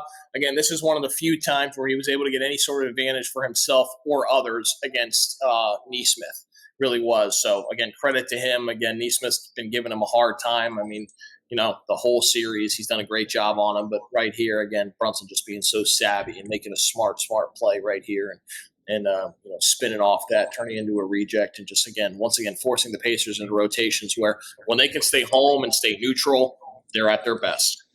And really impressive body control just to be able to do this move in the first place, like Absolutely. just like a perfect spin, like perfect pivot to just it makes it look easy. Yeah. So So once again, you're seeing the same thing, the full court pressure extended. This time we got Ben Shepherd on him, right? We get full court pressure. They set a screen in the backcourt to try to free him up. But again, if you just pause it, just go back just a little bit and pause it, you're going to see right here is look at our point of pickup, right? So we've already had a screen in the backcourt to try to give alleviate some pressure for Brunson.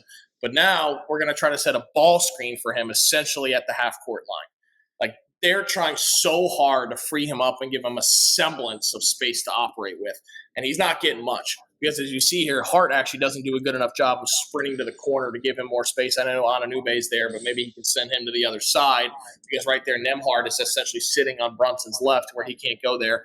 But again, we're seeing this high ball screen right here. Again, he's freed up, uses it initially. Again, now if you go back just a little bit, I think a really interesting thing here and a good job by Robinson as he approaches this screen, he looks like he's about to send Brunson to his left. If you pause it there, again, he realizes Hart is not in position. So Robinson is going to do the Al Horford special and essentially just flip this at a slight angle at the last second, right? So that Turner, as you can see, if you pause, Turner is shifting over to shade on Brunson's left. Well, when Robinson flips it, he's not in position because he thinks he's about to set it on that side. The minute he flips it, Turner's out of position. Brunson's got a runway right there to where Haliburton either has to pull over and help. He's got to easy kick the bridges or not. And if you let it run, I thought that was a really good detail right there by Robinson. He's going to come off this. Again, Turner's out of position. He doesn't step back up. Shepherd almost thinks they're switching, and then Brunson just walks right into a pull-up three. Again, that was really smart on a few fronts. A, by Brunson to sell that he was going left and to flip that and go back to his right. Again, miscommunication by the Pacers. But again, Turner's not in position right here. It starts with the initial screen.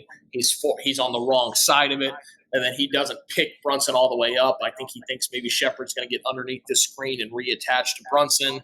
That never happens. Turner starts retreating to the paint like he's going to take Robinson again. Brunson walks right into a 10-toed three, just absolute tee up. And again, this is kind of the issues you run into when you don't have a Nesmith or somebody on him.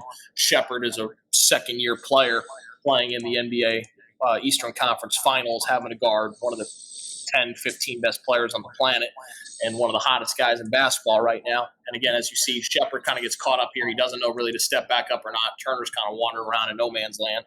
Brunson walks right into an open three. Right, so maybe they're pressure he was being given, and again, he was being given pressure the entire game, and he shot under 50%. I get all that, had a couple turnovers, but look at how hard he's working to make stuff happen, and when he does, how impressive it is. And so I give him a lot of credit for that. I've been very, very impressed by Brunson.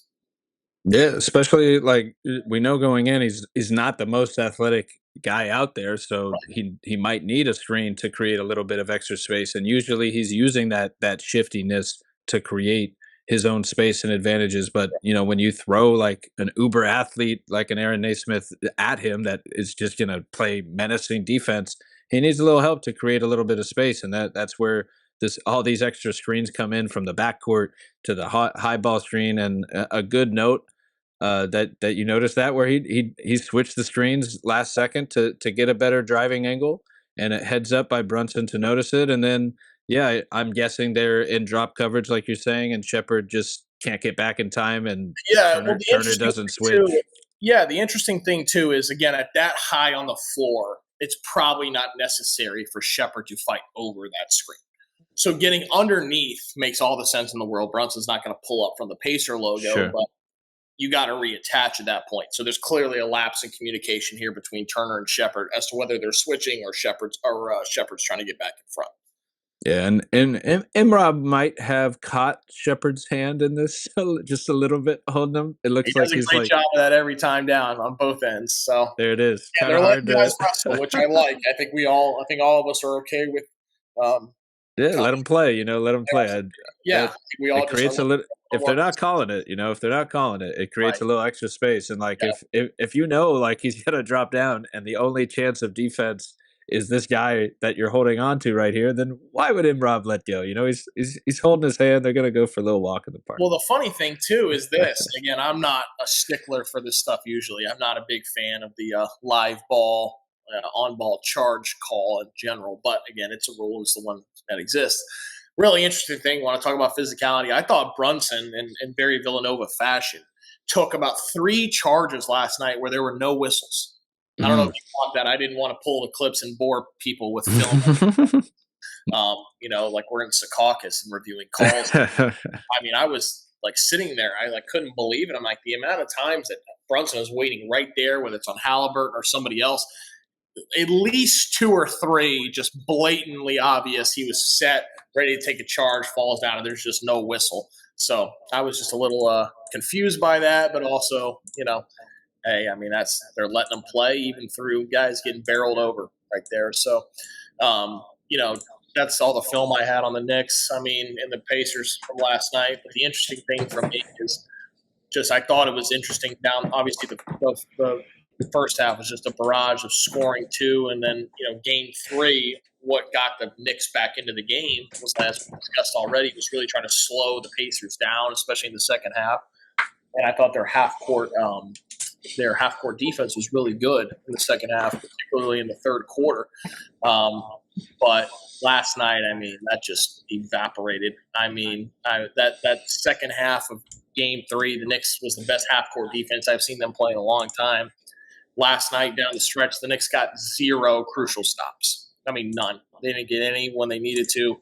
Again, you're going to be inherently compromised with a Brunson out there, a Towns out there at times, but that's why you have a Bridges. That's why you have an Anunoby. That's why you have Mitch Rob kind of discouraging a lot of stuff around the rim and holding his own at times on the perimeter when switching. But that's just the biggest thing for the Knicks is I just don't think the track meet is going to be a formula for success against them, and it hasn't been, through 4 games. So if they can't hunker down and get stops down the stretch, they're going to have a hard time. So, Absolutely.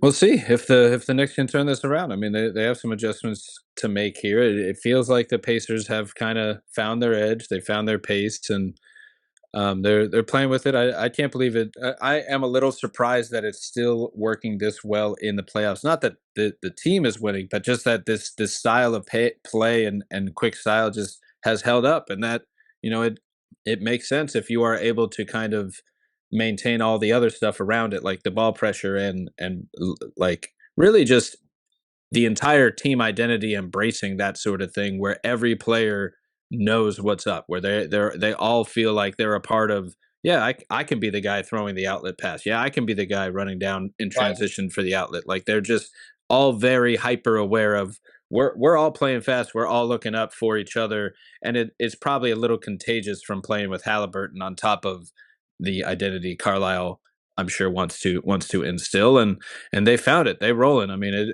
it feels like we're on pace for an epic showdown in the finals. Both teams up 3-1 now. And speaking of the other team, I thought we could end the pod just kind of going over a little bit of your thoughts on the other series and some of the plays here that stood out to you in Wolves Thunder, because it does feel like that one is not as close maybe as this series. Like it feels like the Thunder are kind of just like on another level, and the Wolves are a very good team. Like credit to the Wolves, they have a very high floor. They're very good at a lot of things, and it feels like they're running into a chainsaw juggernaut type of situation here with the Thunder. Like there's just not much other teams can do when this Thunder defense is rolling. And when Shea is playing like a superstar that he is, just crowned the MVP of the league. Shout out to Shea, well deserved. Awesome to see his development from this like prospect who's super toolsy and plays at his own pace with all around efficient. Like I just remember him as a prospect just being good at everything and having really high two-way feel. And it's cool to see that just really blow up into this all-around superstar where it's just gradually built a sum of its parts player that is, I don't know if anyone saw coming this level of two-way winning impact that Shea brings as the head of the snake of this Thunder team. And when J-Dub and Chet are showing up offensively, I think is what makes them, like, if there's any hole to me, it's trying to make everyone else beat you. Because Shea can beat you, and the other guys are a little less unproven, and the Thunder's defense is just absolutely loaded. So, like, to me, it's trying to maybe reduce possessions because you only get so many shots against this team. But I don't know. But what about you? What do you think the Wolves' chances are the rest of the way this series? And what have you noticed so far that's maybe worked, or not worked well or not so well for these teams? So I think one thing, and doing my own little research here, that was pretty interesting to me is I understand what you're saying and where it doesn't feel like the series has been very close. So the first game, the Thunder won by 26, right? Second game, the Thunder won by 15. Well, game 3, Minnesota won by 42. Yeah. And then last night was the first, or 2 nights ago was the first close game, 2-point game. So the Thunder are +1 for the series. Right. That's wild. For the whole 4-game series. And I know they're up 3-1, but it's really, I mean, all in all, in terms of net, it's been pretty close. Now, there's been 3 blowouts, and Right. or 2 nights ago was a pretty tightly contested game, but all in all, it was pretty staggering to me to see for the series that the Thunder are +1. Again, losing by 4. Right. That is wild. Usually the Thunder are on the other end of that. It's not often that they're the one losing those scenarios. I mean, it felt like they beat Memphis by about 50, like 3 times. But so I thought that was interesting as a whole, and kind of the narrative around that. I think that first narrative about how the series hasn't been very close. Yes, that is factually true. There have been 3 blowouts in 4 games. But in terms of net rating, I mean, my goodness, the point differential is +1. Right. And secondly, the second narrative that we keep seeing is about how the Wolves offense, was so stagnant or kind of stalled out, or Ant, struggled or something in that game. Well, I disagree strongly with a lot of that narrative. I thought it was impressive. The Wolves had like 3 kind of tertiary role players get in the 20s, including Gilgeous-Alexander Walker. I thought he had a fantastic game. I believe he had about 21 points. I thought Jaden McDaniels was awesome. Like, I thought some other guys really had some big games. I know Randall struggled. I know Ant wasn't scoring as much. Now, I don't think Ant was great, but I thought he did do a good job. I'm sure you saw some of his comments. We're talking about how he made the right play a lot of the night, and I agree. I thought he truly did. The Wolves for the game had a 134 offensive rating. That's the 3rd highest mark for them that in this postseason, and the 5th highest mark in franchise history in the postseason. So, I mean, I thought that was pretty impressive, to be honest. I thought, despite Randall and despite Ant, the fact that they were not only scoring but they were efficient against that Thunder defense is a positive. I mean, if you're looking into Game 5, if we can play like that, if these other guys can have a day like that, and we get more out of Ant and anything out of Randall, we're in a great spot. Now, the problem for the Wolves was down the stretch, kind of the end of the third, but mostly the fourth quarter, is they had no answer for Oklahoma City defensively. No answer at all. And you'll see in the film we're going to pull up here in just a second. Oklahoma City ran the same action almost every single time. Almost every single time. They ran the same action. Wolves couldn't figure it out at all. They just couldn't do it. I mean, obviously, they haven't loved having Gobert on Chet, but when Chet has been out there and they've played Les Hartenstein or whatever, they don't have much of a choice. And there have been other scenarios where they've tried to now move Gobert to somebody else. Can he hide on a Randall? Can he hide on somebody else in the corner? Instead of having to guard Chet, and let's put a Naz Reid on Chet and see how that works. And then some of the guard-to-guard stuff, they just didn't have very good communication. Again, J-Dub has been awesome. He was struggling to start the postseason, but he's been great for the last 5, maybe or so games. Going back to Game 7 against Denver, and the SGA is just making every tough shot in the book. So, again, it's not easy. There's a reason he's the MVP. There's a reason Oklahoma City is historically good. But I thought there were a lot of things that the Wolves could have controlled better that they didn't control down the stretch, particularly defensively, and we'll dive into that here. Yeah. Ready, so. Yeah, I'm glad you brought up some of the other guys too. The others, as like Shaq likes to call them, because the rest of the role players stepped up. Jaden McDaniels, you mentioned, he's been a really dynamic player for them, and ended up with 22 points from Jaden McDaniels, 21 points from Dante DiVincenzo, and the 23 from Gilgeous-Alexander Walker that you're talking about. You got 13 from Gobert, 16 from Ant, 11 from Naz Reid, 9 from Terrence Shannon. So it kind of spread out points wise. But yeah, I thought Gilgeous-Alexander Walker and Dante DiVincenzo, especially just as role players, like really stood out in that one. I remember Na made a crazy play, and Big Ragu was hitting some big shots in that one. So gotta shout out those guys for showing up in a big game. And it's not always, on the stars, or it's not always just the stars that are going to make it happen. Like you said, the Wolves need this kind of effort and help from everyone, especially their stars, but they need it from everyone to be able to pull out of this. And to that point, there's at a certain point there was just no answer for an SGA, a Jalen Williams, just playing strong, getting to the hoop at will, and we can bring up some of this film here to dive into about it. But yeah, I mean, it was super impressive. I mean, you're getting 5 for 8 from 3 from both DiVincenzo and Gilgeous-Alexander Walker, which is super impressive. Those guys combined to go 16 for 26 from the field. Can't really ask for much more out of them. McDaniels has been great. I mean, he's continued to be great. I don't really understand some of the disrespect that he's getting. I mean, I thought he's been fantastic. I know Naz Reid has been a little hot and cold so far in the postseason, and I'm not really worried long term so much about his offensive game, but he's been getting picked on a little bit defensively, which is not exactly always his calling card, but he's just going to have to be better in those areas. And then again, the elephant in the room obviously is you got to get more out of Randall. I get that, and to be honest, I didn't think Ant was that bad. I know he got a lot of hate on that. I mean, they really were extending that pressure. I mean, from Game 3. They really weren't extending that pressure too much. Ant's coming off a ball screen, either walking into a pull-up three or able to make a play or able to turn the corner and break down the defense.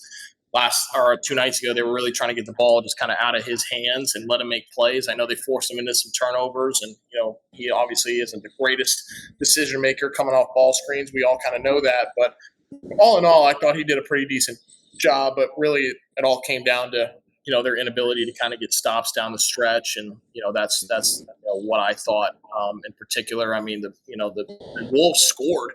I mean, that was my thing, is trading buckets, just kind of like the track meet is not a good formula for the Knicks against the Pacers. Well, trading buckets is not a good formula for the Wolves against the Thunder.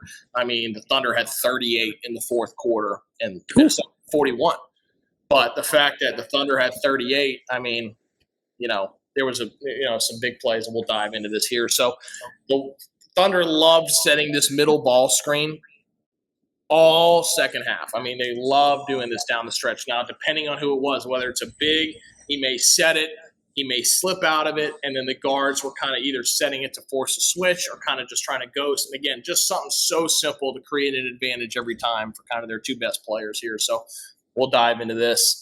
Again, we can see this has started in the third quarter. This is when Gobert's still in, and they're still playing. Both teams are still playing their traditional centers. We get a middle ball screen kind of at a flat angle right here, to where Ant's either got to fight over and Gobert contains, or if Ant dies on the screen, SGA's got a matchup he likes, kind of try to attack Gobert. He can walk right into a pull-up. So we'll see what happens here. Turns the corner on Ant here. Gobert's not able to get back in front quick enough.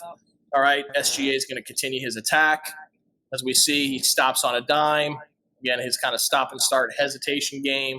He's going to spin. He can let it run, and he's going to get to a tough midi pull-up. Again, not terrible defense, but again, this is kind of the look they were trying to get the whole rest of the game. So we got a few clips right here. Again, this is the same clip again. As you'll see, he kind of gets to his hezzy stop and start, and you'll see it continue here. We can let this next one roll as well. So they're going to get right back to it. Now pause real quick. This time it's with Chet, right? So now they've got Naz Reid on Chet and Gobert out of the game. This is 2 minutes after the clip we just saw. So again, Chet kind of sets this one. He's almost just touching his hip to get him to open up his hips, as you see, and almost ghosting out of it to create the confusion. All right, you can let it run. SGA, good job by Nikhil to get back in front. Gets a bit of a deflection right there. Play after the play, right? We kind of talked about those with the Pacers. Chet does a good job. Naz loses his balance, and they get 2 feet. Again, they're just trying to create a matchup that they like here. All right. And Chet loves a good stutter rip drive. Absolutely. He loves any opportunity to not shoot this ball and just take it to the rack. Absolutely. And you'll see later, he did take a couple of them that he needed to do, but that was a great attack by him. And again, we're just trying to get matchups we like in the middle of the floor. Same exact thing, 30 seconds later. This time he does ghost out of it. SGA baits, I'm not even going to engage in the foul merchant. He does a great job here trying to bait his cousin into reaching in. He's got his arms folded behind his back like he's being put into a cop car here. And, he hoists one up and drills it. But again, you see right here, we're just trying to get this into the middle of the floor. Again, we just have kind of spacing and shooting around it. We'll cut if the play breaks down. Again, good job of staying neutral. Alexander Walker did a good job of just getting skinny and trying to stay in front of Shea. There's a reason he's the MVP, right? He feels that right arm on his arm. Sure does. Rises right up into he's it. going straight up with it. I mean, he did play that. He did play that whole season with Chris Paul. He might have picked up a trick or two. So now you're seeing from the 4-minute mark of the third quarter, we've had 3 buckets off this exact action. That's just the last 4 minutes of the third. So we'll continue here, and you'll see more of this. So end of the third, what are we going to do, you think? I think we might go right back to it. This time with Kenrick Williams, we're putting Naz Reid in the action for a third time in a row. We kind of reject it this time, again with the Hezi and stop and start and a tough bucket. So that's 4 buckets in 4 minutes off the same exact action. Again, they're doing a decent job of trying to keep them neutral, and they are hitting tough shots. But this is what they want. Just a little hesitation, a little confusion. Naz kind of looks all over the place. Again, it's nothing intricate. It's just a basic set to pick on a matchup that they like, and they clearly had success going right at Naz Reid here for a couple possessions in a row. Yeah, and that shiftiness from Shea is just what makes it so lethal, because he can just get to any spot on the floor, and he's pretty much automatic at the rim or in the mid-range. So that being able to use his body control and that handle, the start-stop control you talk about, the deceleration, the herky-jerky, he just gets any spot he wants, and all he needs is that sliver of space to make it happen. 100%. So we'll move to the fourth quarter here and see some more. So here we go. We're going right back to it again. Same thing. Now we got Shannon on Williams. Again, that time Chet's just kind of a decoy in the middle of the floor. All right, they're kind of anticipating the screen coming. Shannon's probably looking over his shoulder. Is the screen coming? Is it coming? It never really does. And again, Williams just decides to blow by him and draws a foul and goes to the free throw line there. So this was just – the Thunder didn't need to go to anything else. The Wolves haven't stopped. Why would we go to something else? Even with Shea out of the game right now, we're just going to put Williams in the same action. Again, super effective. I was a little surprised they didn't try to put Alexander Walker on Williams here. I know Shannon's got a little bit more size, but Alexander Walker was doing a good job of navigating the screens well.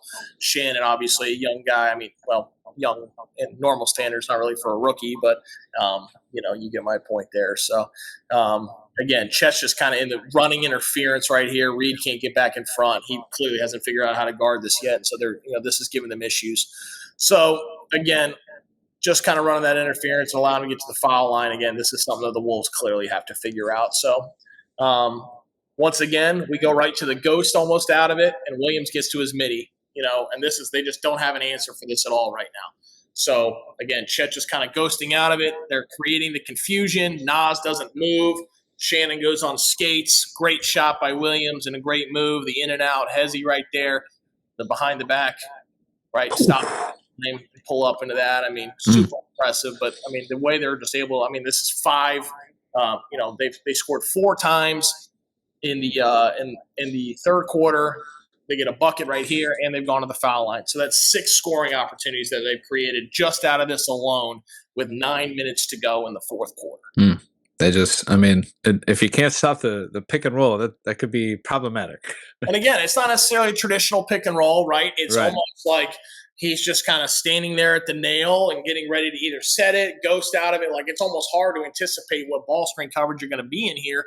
And then again, it's already difficult when it's set at that kind of flat angle. If it's set at that flat angle and not angled to the side, it's not a traditional coverage in terms of which way do we want to send him. Do we want to weak it and send a guy to his weak hand? Do we want to set aside that we want to do? You can't really go under there, so you're kind of forced to fight over. And again, with Chet, he does have the ability to step out and shoot it. With Hartenstein, it was a little bit different. But now, again, with the Wolves right here, we can't play Gobert in this situation. So that kind of, again, plays into the Thunder's hands a little bit, in my opinion. Absolutely, and it does not seem like you're getting much defensively from Naz in these clips, but maybe we're just picking on Naz a little bit. Yeah, and again, I'm not trying to pick on Naz. This is just it just happens to not be moving a whole ton in these examples. So you'll see here in the next clip, again, if it ain't broke, don't fix it, right?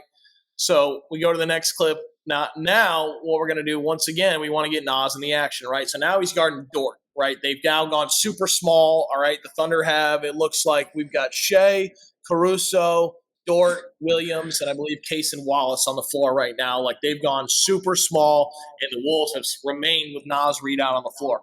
All right, so now we're going to actually set it to get the switch to do what? Pick on poor Nas. Sorry, Nas. Yeah, and again, you're seeing those Thunder scoring in a multitude of ways off this. Again, they're trying to keep McDaniels there for help. They know it's a matchup that he likes. Again, just hits the pull-up on him. I mean, Nas is just getting picked on here. And again, the Wolves just didn't have a lot of strategy for this.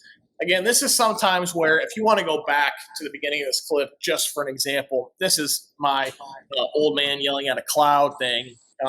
But if you just let this run a little bit, again, these are the scenarios where it's like almost like get right to the ball screen right here. All right, pause. You can see as this develops fairly slowly, it's a little bit different, but not so much as when he's just kind of sitting at the nail. In this scenario, it happened pretty slowly, right? It developed. This is where I don't necessarily understand the auto switch. I know in the playoffs, the goal is to keep everybody neutral. We are willing to switch. It becomes just picking on matchups. I get that. I've watched the last 7 NBA playoffs where this seems to be what happens every single time. If you're McDaniels here, and we know that Nas Reed's been picked on, and I'm not trying to blame McDaniels or Nas. I mean, this goes to everybody. Why do we have to automatically switch this? Why can't I just fight over this and let Nas Reed stay home on Dort? And maybe I have to help for a second and McDaniels gets clipped on the screen. But as we've seen, one of the things that teams are willing to live with, whether it's Denver or Minnesota, is let's let Lou Dort make another 6-7 threes. Let's live with the Lou Dort pop three here. What we're not going to do is let Shea get Nas Reed on an island and just pick on him. So that's just a little gripe I have, is I think he should probably try to fight over this. It's slow developing. You know it's coming. You can see it right here. Just get over that. Let Nas either help for a second and then get back to Dort, or let's live with the Dort pop three. What we don't want right here is necessarily just automatically switching this just for the sake of it, just because, I don't know, I guess it's an automatic in the NBA playoffs now that we have to, predetermine our switches on everything. In this scenario, I would probably just try to keep my matchup the way it was. Again, he gets Nas on an island. He's where he's comfortable. Yeah. So do you think it's like maybe it's something to do with like the game, the trust in the game plan, and they don't want to confuse players? Yeah, I would think like the whole point here is like, again, it's probably known that we're going to try to switch this as much as we can. We've already seen some switching in this. Again, maybe in this matchup where they're a little bit smaller, it's not a Gobert where they're trying to, yeah, because obviously there's time they could switch back, but yeah, we could switch back. And again, McDaniels is still shading over to plug that gap, right? The problem is Shea's like, I don't need the gap. I'm just going to hit my punch drag and step back and score on Nas Reed. So why didn't we just keep our match? Again, it's almost impossible. You've seen this once or twice, which is not normal. But you've seen some people try to like scram switch, as we showed earlier, where switch back to your matchups. You can't really do that on a live dribble, right? Like I can't really like let Nas leave Shea while he's probing with the live dribble and let McDaniels come back over. Like I can't really afford to do that. That's just too risky. But my whole point is, why did we need the initial switch? Why couldn't we just stayed home in the initial scenario? I thought that would have made more sense. But again, this is definitely game plan centric. You can tell right here. Again, with the way it was so slow developing, Nas Reed could have told him the whole way up the floor. Just call out that the screen was coming, and McDaniels can see that and press up into Shea and just get over and stay neutral. Now, what they're going to do then is just probably send Dort back to screen again and try to get the switch again. But again, let's just fight, and by then maybe we're killing a little bit more clock. Right now, the clock's at 10. At least let's make Shea take this tough shot with 3 on the shot clock versus 8 in a comfortable matchup for him, if that makes sense. Right, and you would think like, it doesn't necessarily have to change the game plan if you can have a pre-built, like, this is slow developing and we know what we want. Like, you would hope that almost goes without saying, but I'm sure at a certain point you have to communicate too, or else you don't want to like mess up your original responsibilities, even though it's like the smarter thing to do. You have to like adjust on the fly and almost like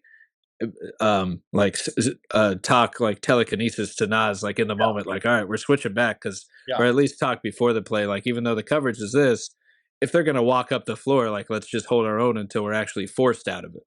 Now, again, different teams, different game plan, and different strategies, whatever. As we saw with the Knicks and the Pacers, the Knicks and those double drags, they were intentionally trying not to switch it. And the only times they were switching is if Bridges got clipped and was trailing the play too much and Robinson needed to step up. Here, it's just an automatic preset, like we're going to switch. And you can tell that just by the way they're covering it. Again, I understand in some ways they're trying to keep them neutral. Again, where the Knicks got hurt a couple times is they weren't staying in neutral. They were the Pacers were creating an advantage on them. But right here, it kind of feels like the Wolves are just kind of giving up that advantage, if that makes sense. And I thought maybe they didn't have to do that, but they're not alone. I mean, you see it all throughout the NBA where it's like, well, we just have to switch it because we're switching everything in the playoffs, like, and just trying to keep everybody neutral in terms of one-on-one. I get that, I do. But when everybody's hunting matchups, why do we just have to almost concede is my question on every time. Now, sometimes we may need to, but I don't think it's something you just need to, well, we just have to do it, you know? Right. It could always switch game plans up by the play or switch defenses up by the play looks at them, if you're ready. I mean? Yeah. Yeah. So, here we go. Same thing, right? Get the middle ball screen right here. Again, it's now Chet once again. Now they're trying to create, confusion and pick on. Who else? Naz Reid. Once again, right at Naz right here. A little confusion. McDaniels is almost pushing Naz like he's trying to get him to, either take Shea or to get him out of his way. As you see right here, they create confusion. Both guys run at Shea. Gives open a wide open pop three there to Chet, which we know he's not the most comfortable doing. But in this scenario, he was wide open. You got to take that one. Absolutely. And I mean, when Shea's drawn two to the ball, like he's gonna punish that defense there, and I guess that they tried sending two at him this time, and that's what you see get. McDaniels almost like shoving Naz, like Naz almost doesn't know what he's doing here. Naz tries to hang with Chet, forces McDaniels to hesitate on where he wants to step up, and then you just give Chet a wide open three from straight on. Again, what are we willing to live with here? Again, this is the 7-minute mark, and the 7th, 8th bucket we've seen out of this since the end of the third quarter. So, I mean, they were just torching them, and as you see on the ticker, there's still 40 more seconds of these clips. So, yeah, and you can see McDaniels just like pushing Naz, trying to get him to go in one direction, and they just kind of get bungled up together and don't stop either one. So here we go one more time. All right, you're going to see it here again. We got Chet in the middle of the floor. Now pause real quick. What do we notice about this that's different? All right, so we got Chet in the middle of the floor. Does he force the feet to open at all? Well, you don't have a big on him anymore. He gets the hips. Oh, no big on the defender.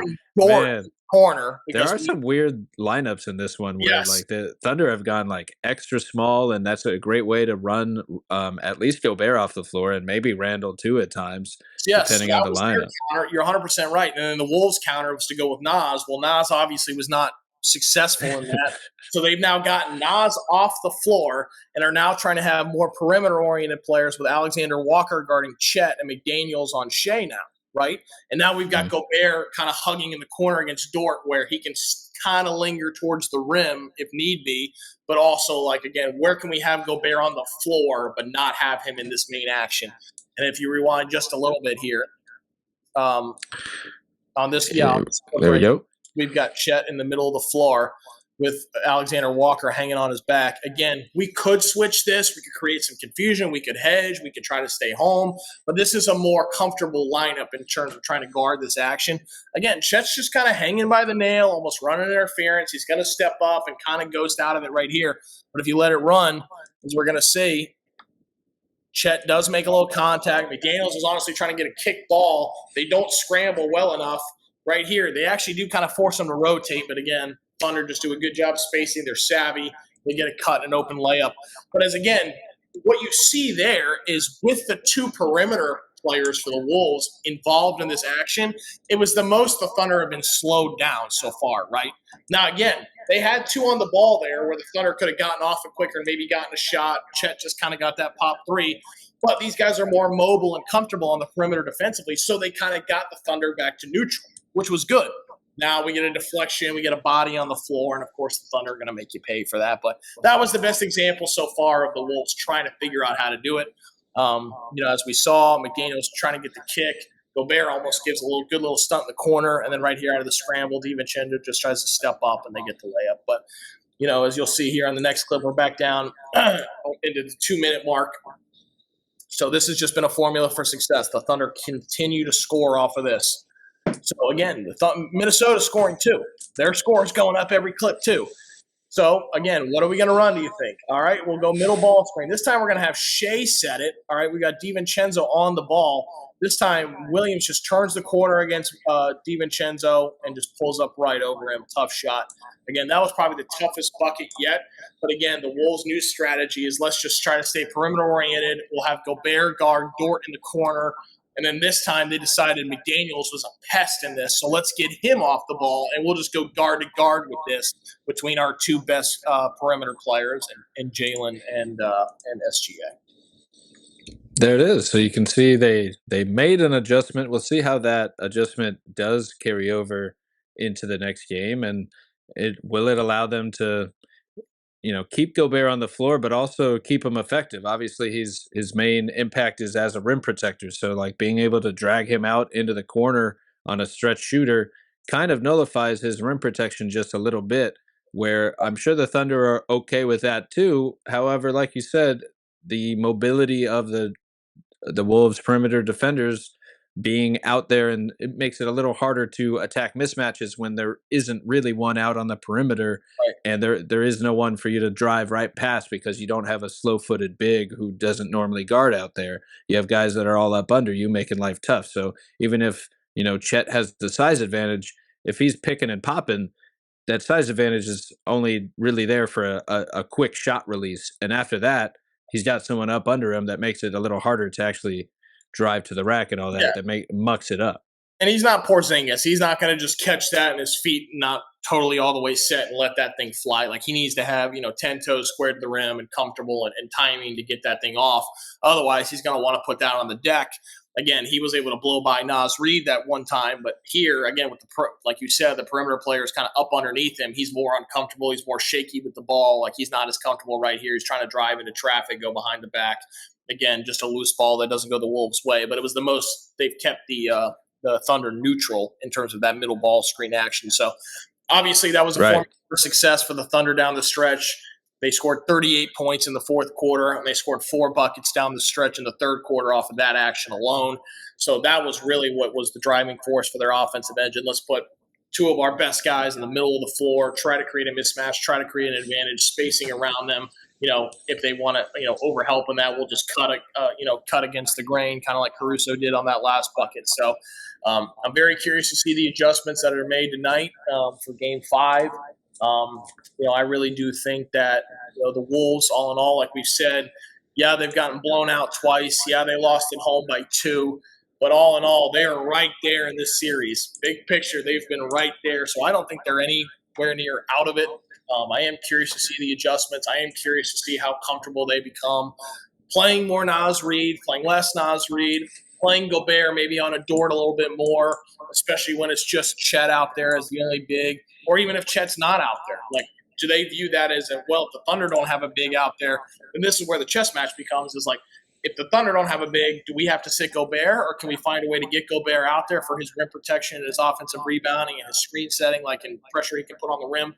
Like, can we find a way to get him in the game even when the Thunder go to this all perimeter player-oriented lineup? So the chess match with it all, has been very interesting to me, and these are great coaches, and I'm really excited to see what they end up doing tonight.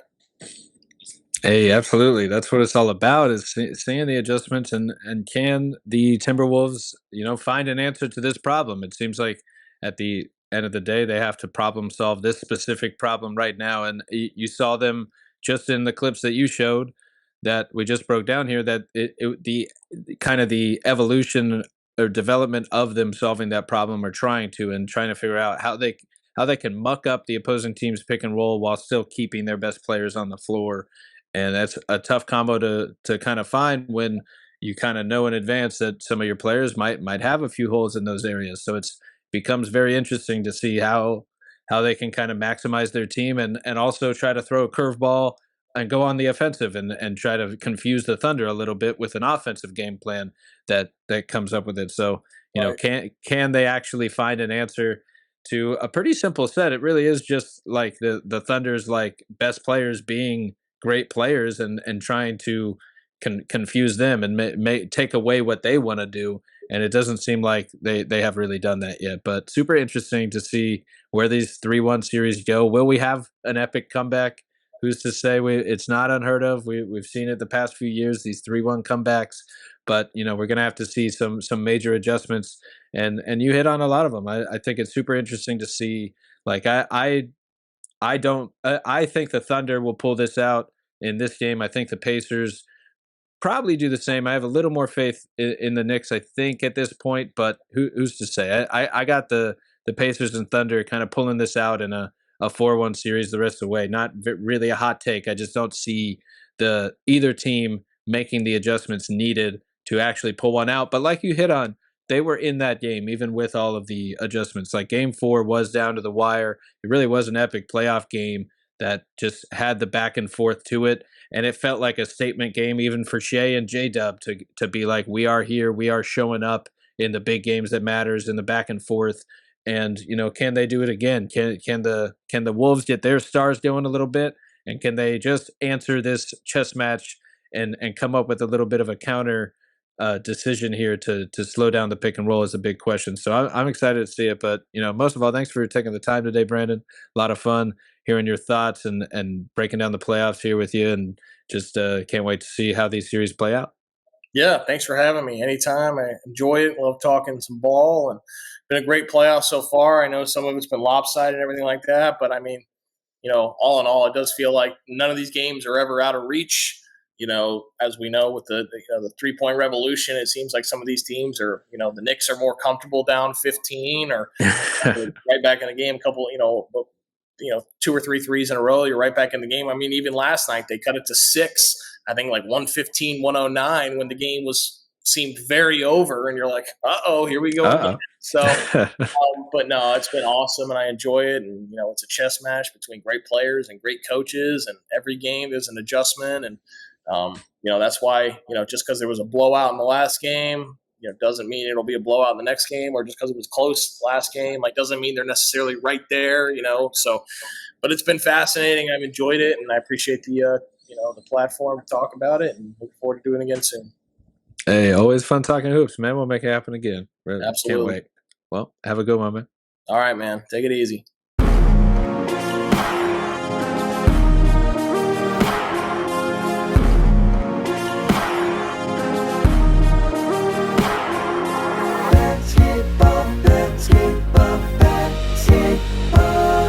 With Ryan. Learning Basketball is a Swish Theory podcast hosted from Beyond the Arcade. Hey, that's me. You can find my work on Twitter, YouTube, Substack, and check out the team's writing at theswishtheory.com.